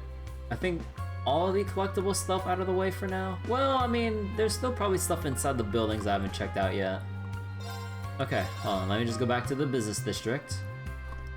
Let me go report in the request. Here to make a report? Great work, everyone. Best of luck on your... Okay. Oh yeah, wait, we still need to read... the books and all. You know what? I'm gonna go read those. Okay, so if you say goodbye and it was 3, yeah, 3 and 9. Okay. Let's do if you say goodbye first. So let me skim over this real quick. What was this about? So this wasn't supposed to happen. Sigh. Toys. Tug that sleeve. Slide around on ice.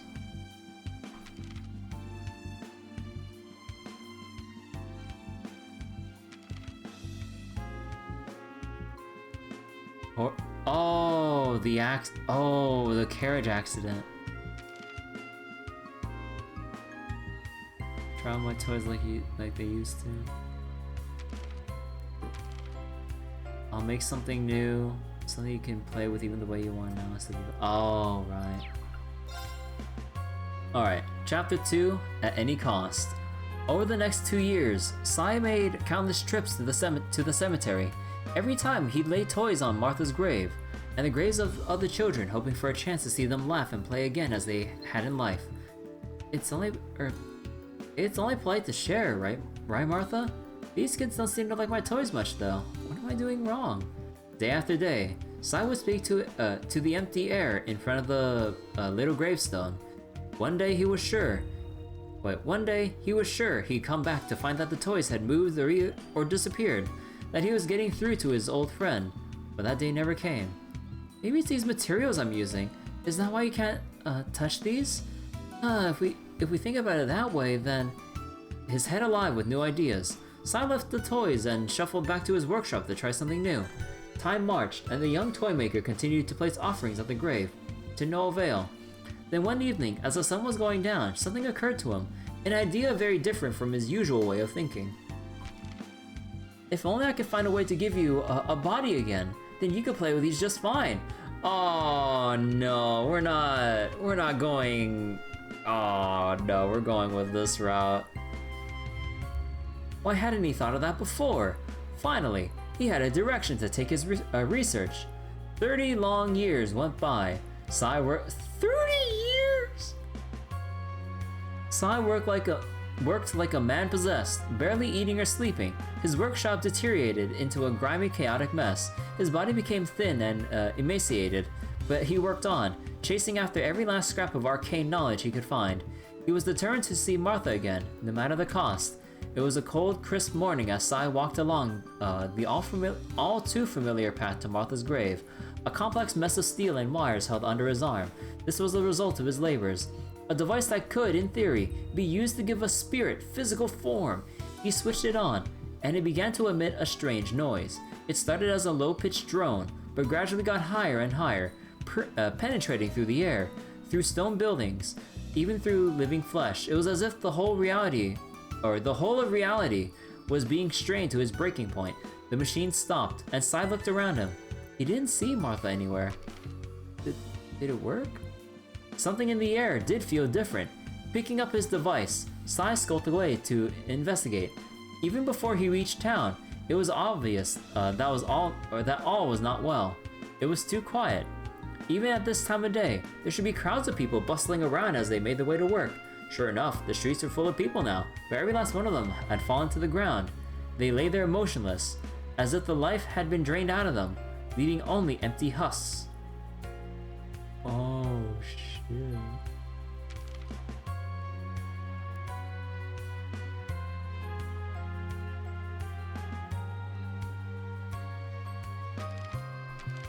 What is this? I was only trying to convert souls into physical matter, but not like this. So why? Sai felt his knees begin to buckle as he began to realize the full horror of what he had done. He ran throughout the town, desperate to find another living human. There had to be somebody out there besides him. No. This is all wrong. This wasn't meant to happen. Sai sank to his knees as despair gripped his heart. They were all gone. He spent his life trying to make contact with the dead. And now, he was the only living man left. Damn, dude. Dude, this story went from like 0 to 50 to 100 like in just like 2 chapters. Childhood friends were like playing toys, and then I was like, I know, I'll just make you toys to make you happy, or or make you come back or happy or something to get some reaction from her spiritually somehow. And then just like year after year of continuously making toys to like and not being able to move on, or at least like trying to go about living a different like, or not being too obsessed with bringing the dead back. But then 30-year time skip, like looked up like all sorts of arcane knowledge and whatever other forbidden things he could find to bring back the dead and place it into a vessel. Oh my god. Okay, let's read chapter 5 of 3 and 9. So chapter 5, the Overseer and the Report. Actually wait, what happened at the end of this?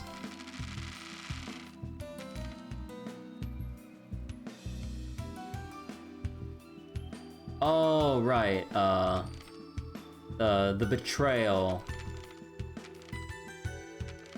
Right, okay. So, the town was practically empty, and the first rays of dawn were only just beginning to pierce the dark sky above. Stepping out of the inn, 3 inhaled deeply, filling his lungs with the chilly air in an effort to dispel his drowsiness. The town known as Luzent was located on the border of Calvert and Remiferia. 3 and 9 would often undertake missions in both countries, making the centrally located town a perfect base of operations. East of the town was an official border crossing into Calvert. In stark contrast, westward lay a mountain road known only to a select few. It was a treacherous path to be sure, but also one that facilitated entry into the Republic without the need to go through the official channels. 3 headed to the designated rendezvous point, a small hill surrounded by weathered boulders. The site was deep in the mountains, and therefore free of unwanted eyes. There he found a black silhouette waiting for him. It was a man hidden in shadow, wrapped in a tattered black cloak that obscured his face and body both. Despite his bedraggled attire, his presence had an insurmountable weight to it, instilling a primal sort of fear into any who laid eyes on him. I'm here to make my report, said 3. In response, the cloaked figure uttered only a single word. Speak. This man, known as the Overseer, was one of the higher-ranking members of the organization.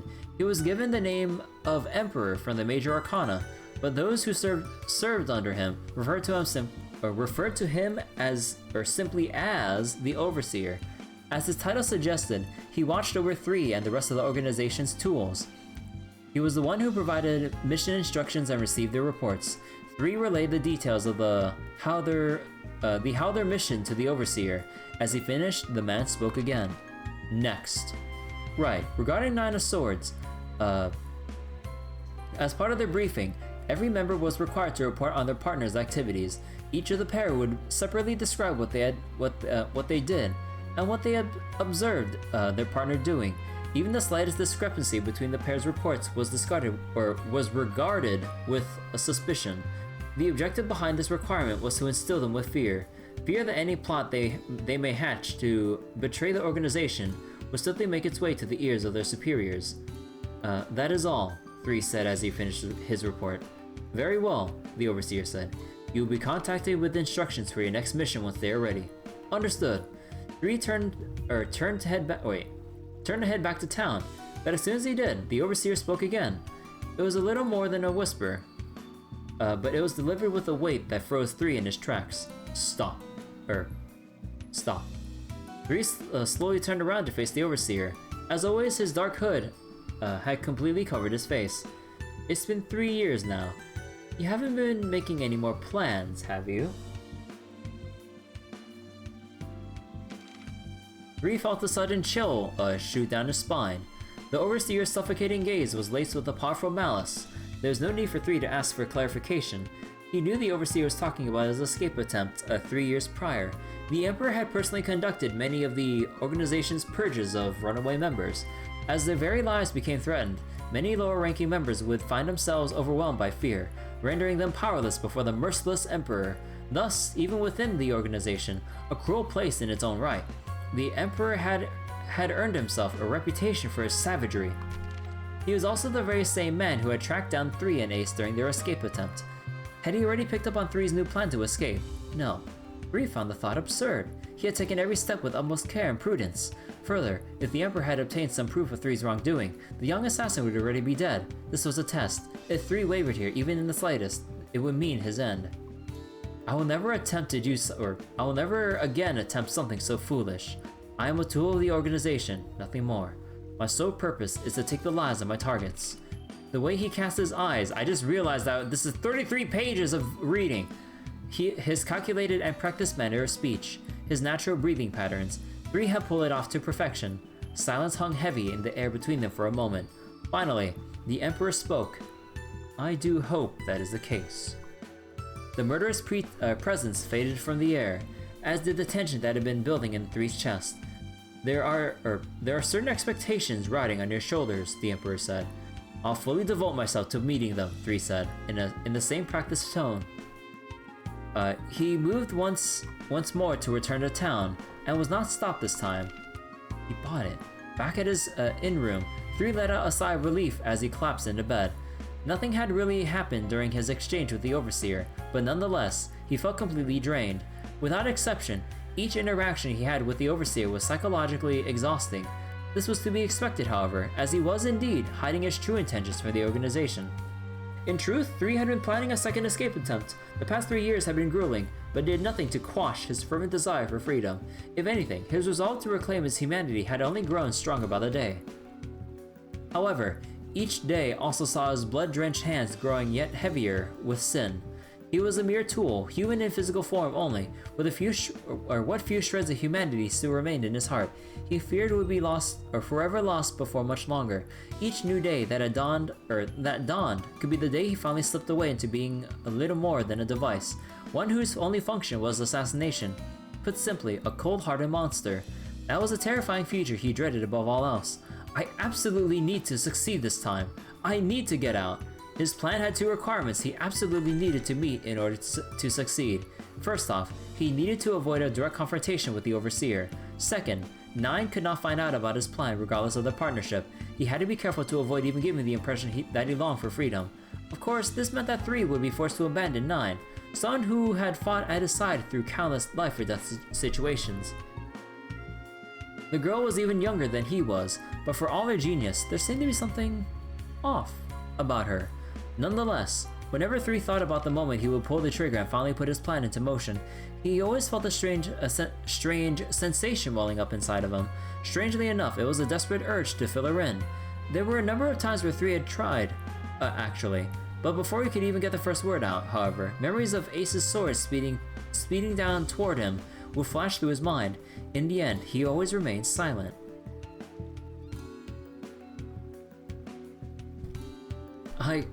I can't take this anymore. I can't let my scars define me. I know what I have to do. There's no other way. 3 shook off the thoughts plaguing him, and returned his focus to preparing for his escape. The only person I can trust is myself. The rest of the day went by quickly, and before long, dusk began to settle on the town. The day saw 3's diligence pay off at last. His final preparations had gone as smoothly as he could have hoped for. The time had finally arrived. He would set his plan into motion that night. Once 9 fell asleep, he would leave town via the mountain road. Once in Calvert, he would be traveling by car, and he had already arranged for a rental to take him up north to a certain city. Once he arrived, he promptly set off for Liberal via one of the international airship routes that regularly departed from the city. He had yet to decide what to do after that point. He could stay a night or 2 in Liberal, or perhaps head over to Lehman. In any case, he needed to get as far away from his current location as possible. He may have been in the lowest rung of the organization and had little idea what went on among its upper echelons, but he was determined to show them all that he was capable of casting off the shackles that they had bound him with.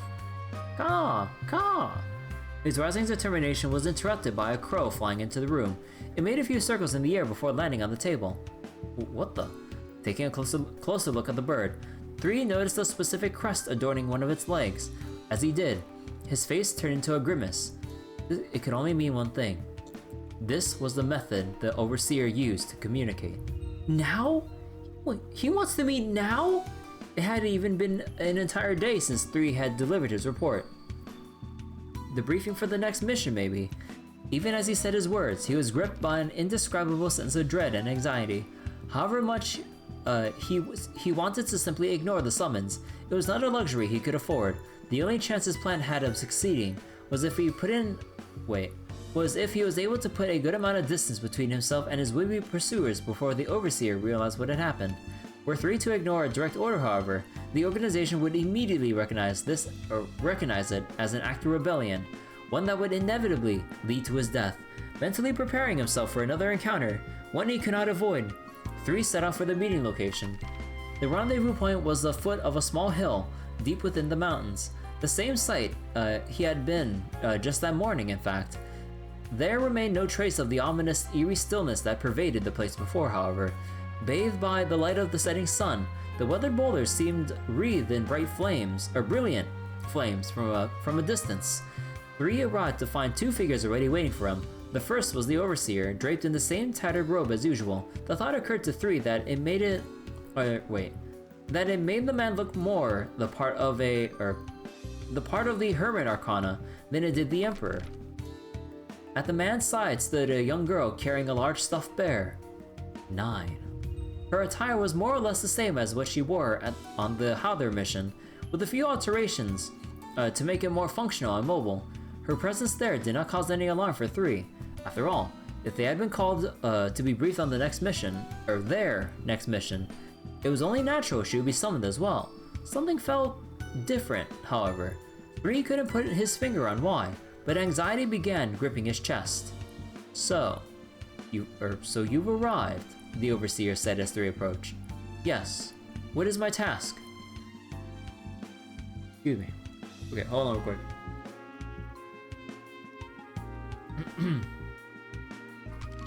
The initial exchange was the same as it always was. What happened afterward, however, was decidedly not. Make your appeal.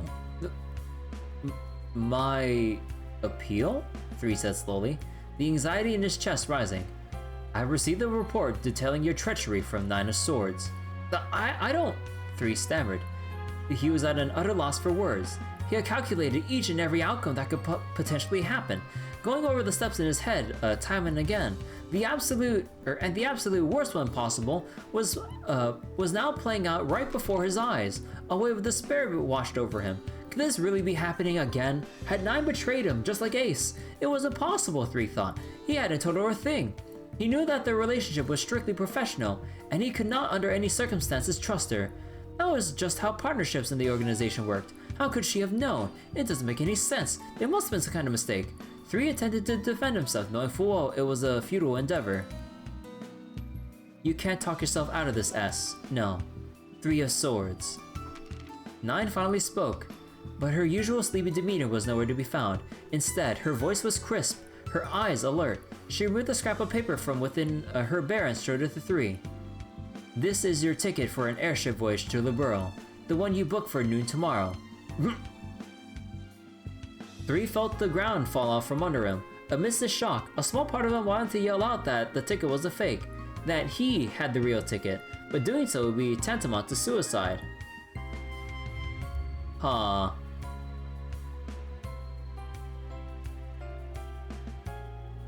Yeah, no, yeah, he has to play stupid here. Huh. 9 continues speaking, as though directly responding to 3's unspoken questions. The ticket you have in your possession is counterfeit. I swapped it for the genuine one when you weren't paying attention. Fresh from completing a mission that utilized this very same kind of forgery, 3 now found himself the victim of the exact same trick. Oh.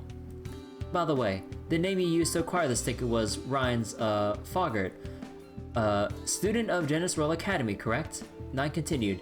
That's the same name you used for your false ID on one of our missions last year. That would mean you've been planning this for some time, wouldn't it? Oh my god. We're almost 6 feet under already. Despite the immediate threat to his life, 3 couldn't help but admire 9's genius, strangely enough. 3 decided he wouldn't even try to come up with an excuse. 9 had clearly seen right through his plan. She'd seen right into his mind, really. That was one part he didn't understand. Even if it was her duty to sell him out like this, even if she was a genius, he had been so cautious and prudent in every step of his plan, yet it had all been laid bare, seemingly without a trace of effort. How the hell did this happen? I take that expression to mean you're trying to puzzle out just how your entire plan was exposed, Nine said, a slight smile playing at the corners of her lips. It was clear to Three she was toying with him now, mocking him. You do realize I've been watching you the whole time we've been partners, right?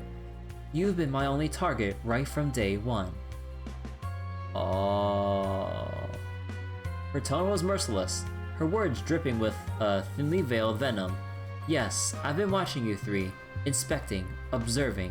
The only real challenge was remaining patient as I waited for you to slip up and finally show your true colors. It's been that way since the moment I became your partner. Three struggled to wrap his mind around what Nine was saying.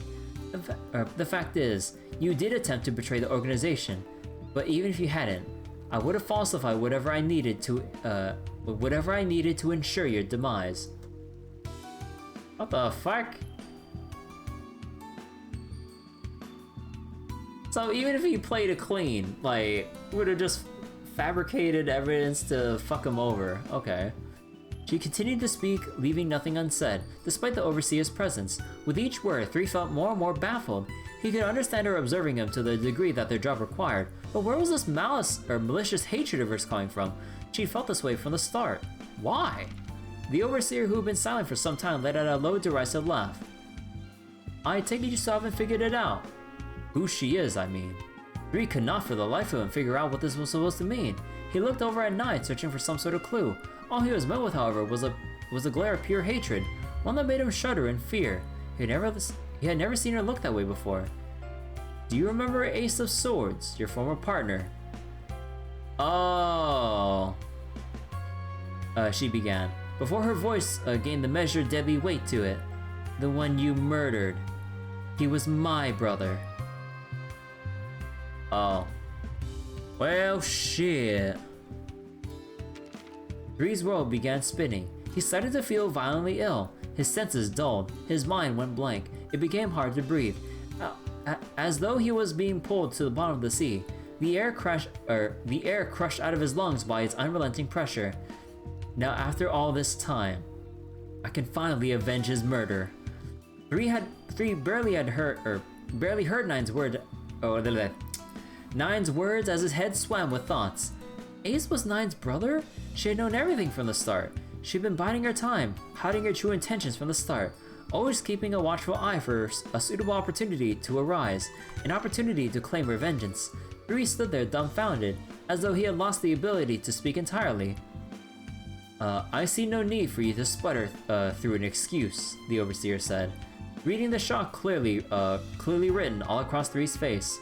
We have all the facts we need. You will be purged from the organization.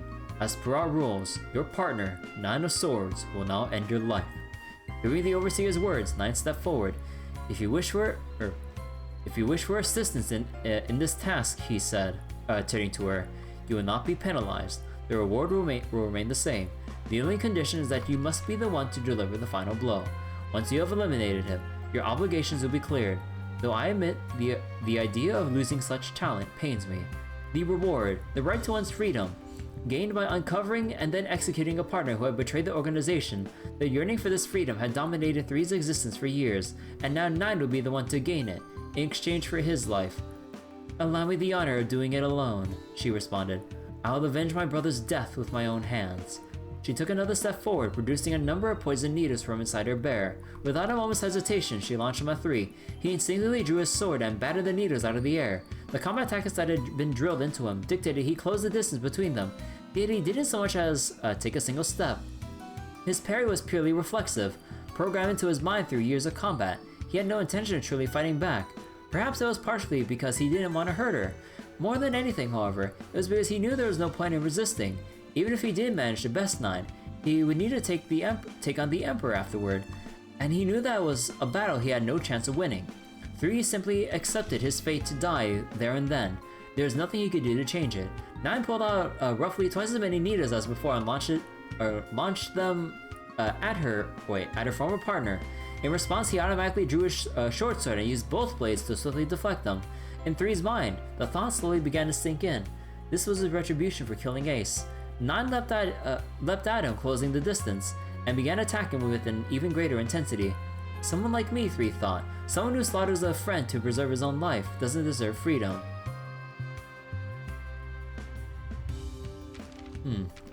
Someone like me doesn't even deserve to live. 9 continued her assault, attacking with both her needles and wires. Were this an ordinary situation, there was no chance she would be a match for 3 in a close quarters fight. However, his heart was not in the battle, causing a significant shift in the balance of power in the fight. Eventually, 9 managed to decisively gain the upper hand, successfully looping her wire around 3's neck. I'll die for her vengeance, he thought. Maybe that's the only outcome that makes sense. Maybe that's the end I deserve. 9 definitely moved her fingers and the steel collar tightened around 3's neck. This is the end, she said in a flat, frigid voice. 3 knew what would happen next. He closed his eyes, choosing to await his end in silence. But the cold embrace of death did not come. To be continued. What? But yeah, like, hold on, like, the whole thing was fucking, I mean, not like 9 knew what Ace said in his dying moment, but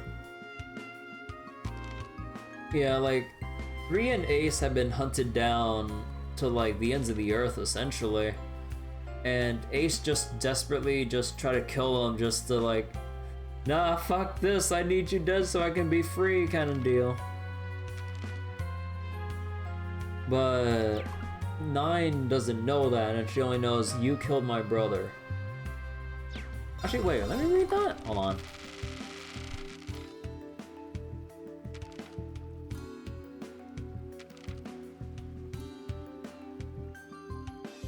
By this, wait. Oh, wait a second. Wait, maybe this is like a, wait, no, hold on. I don't clearly remember what happened from there. Rage, sadness, slashing, screaming monster. Brought to my senses by the sound of his body collapsing to the ground. No, I think that's gonna be, I think that'd be one, I bet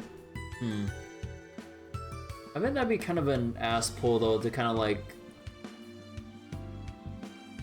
what was it? I think it'd be stupid if they try to play a card of like, oh, you didn't really kill him, like during the middle of the fight.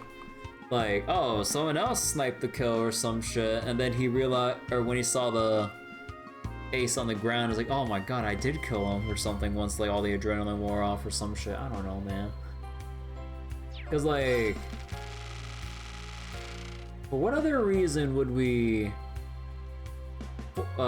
she just not actually full commit and just pretty much just end the story right there, honestly? That'd be pretty funny. But obviously that's not how the story's gonna play out. Huh. Unless...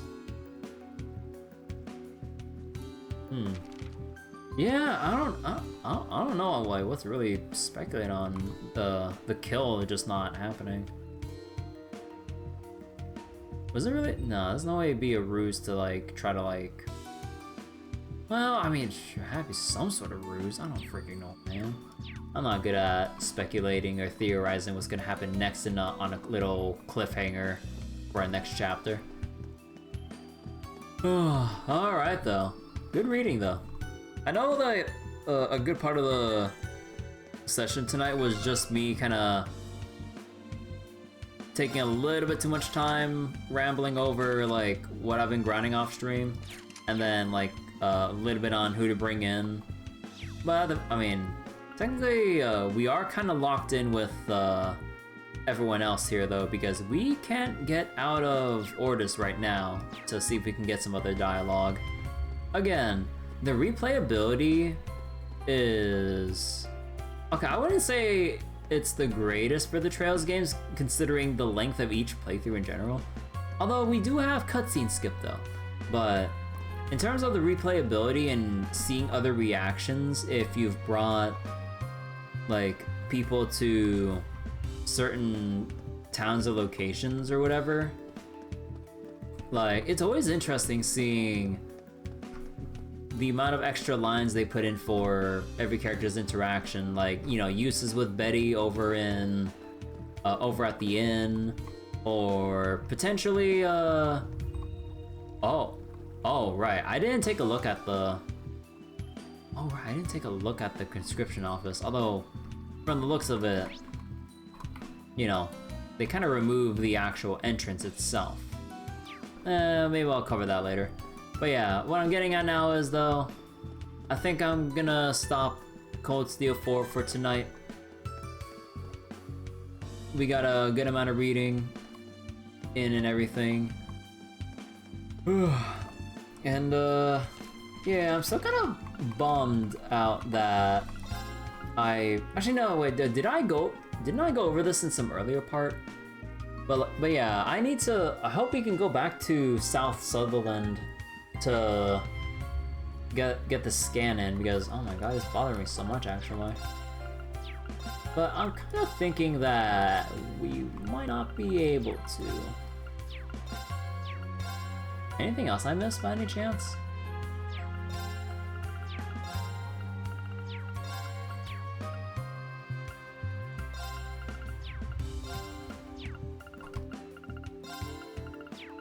I better not have missed anything else here. I'd be really upset. I'd be even more upset, actually.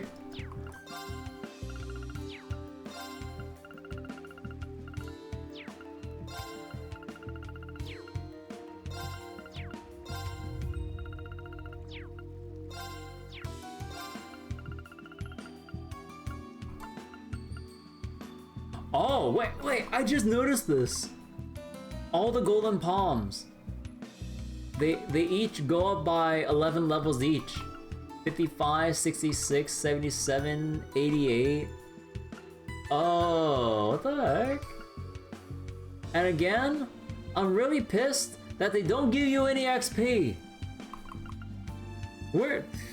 Come on, Falcom, you cowards. Give me our actual shining palms back, and not in the form of the droplets. Give us our experience in Sepith, man.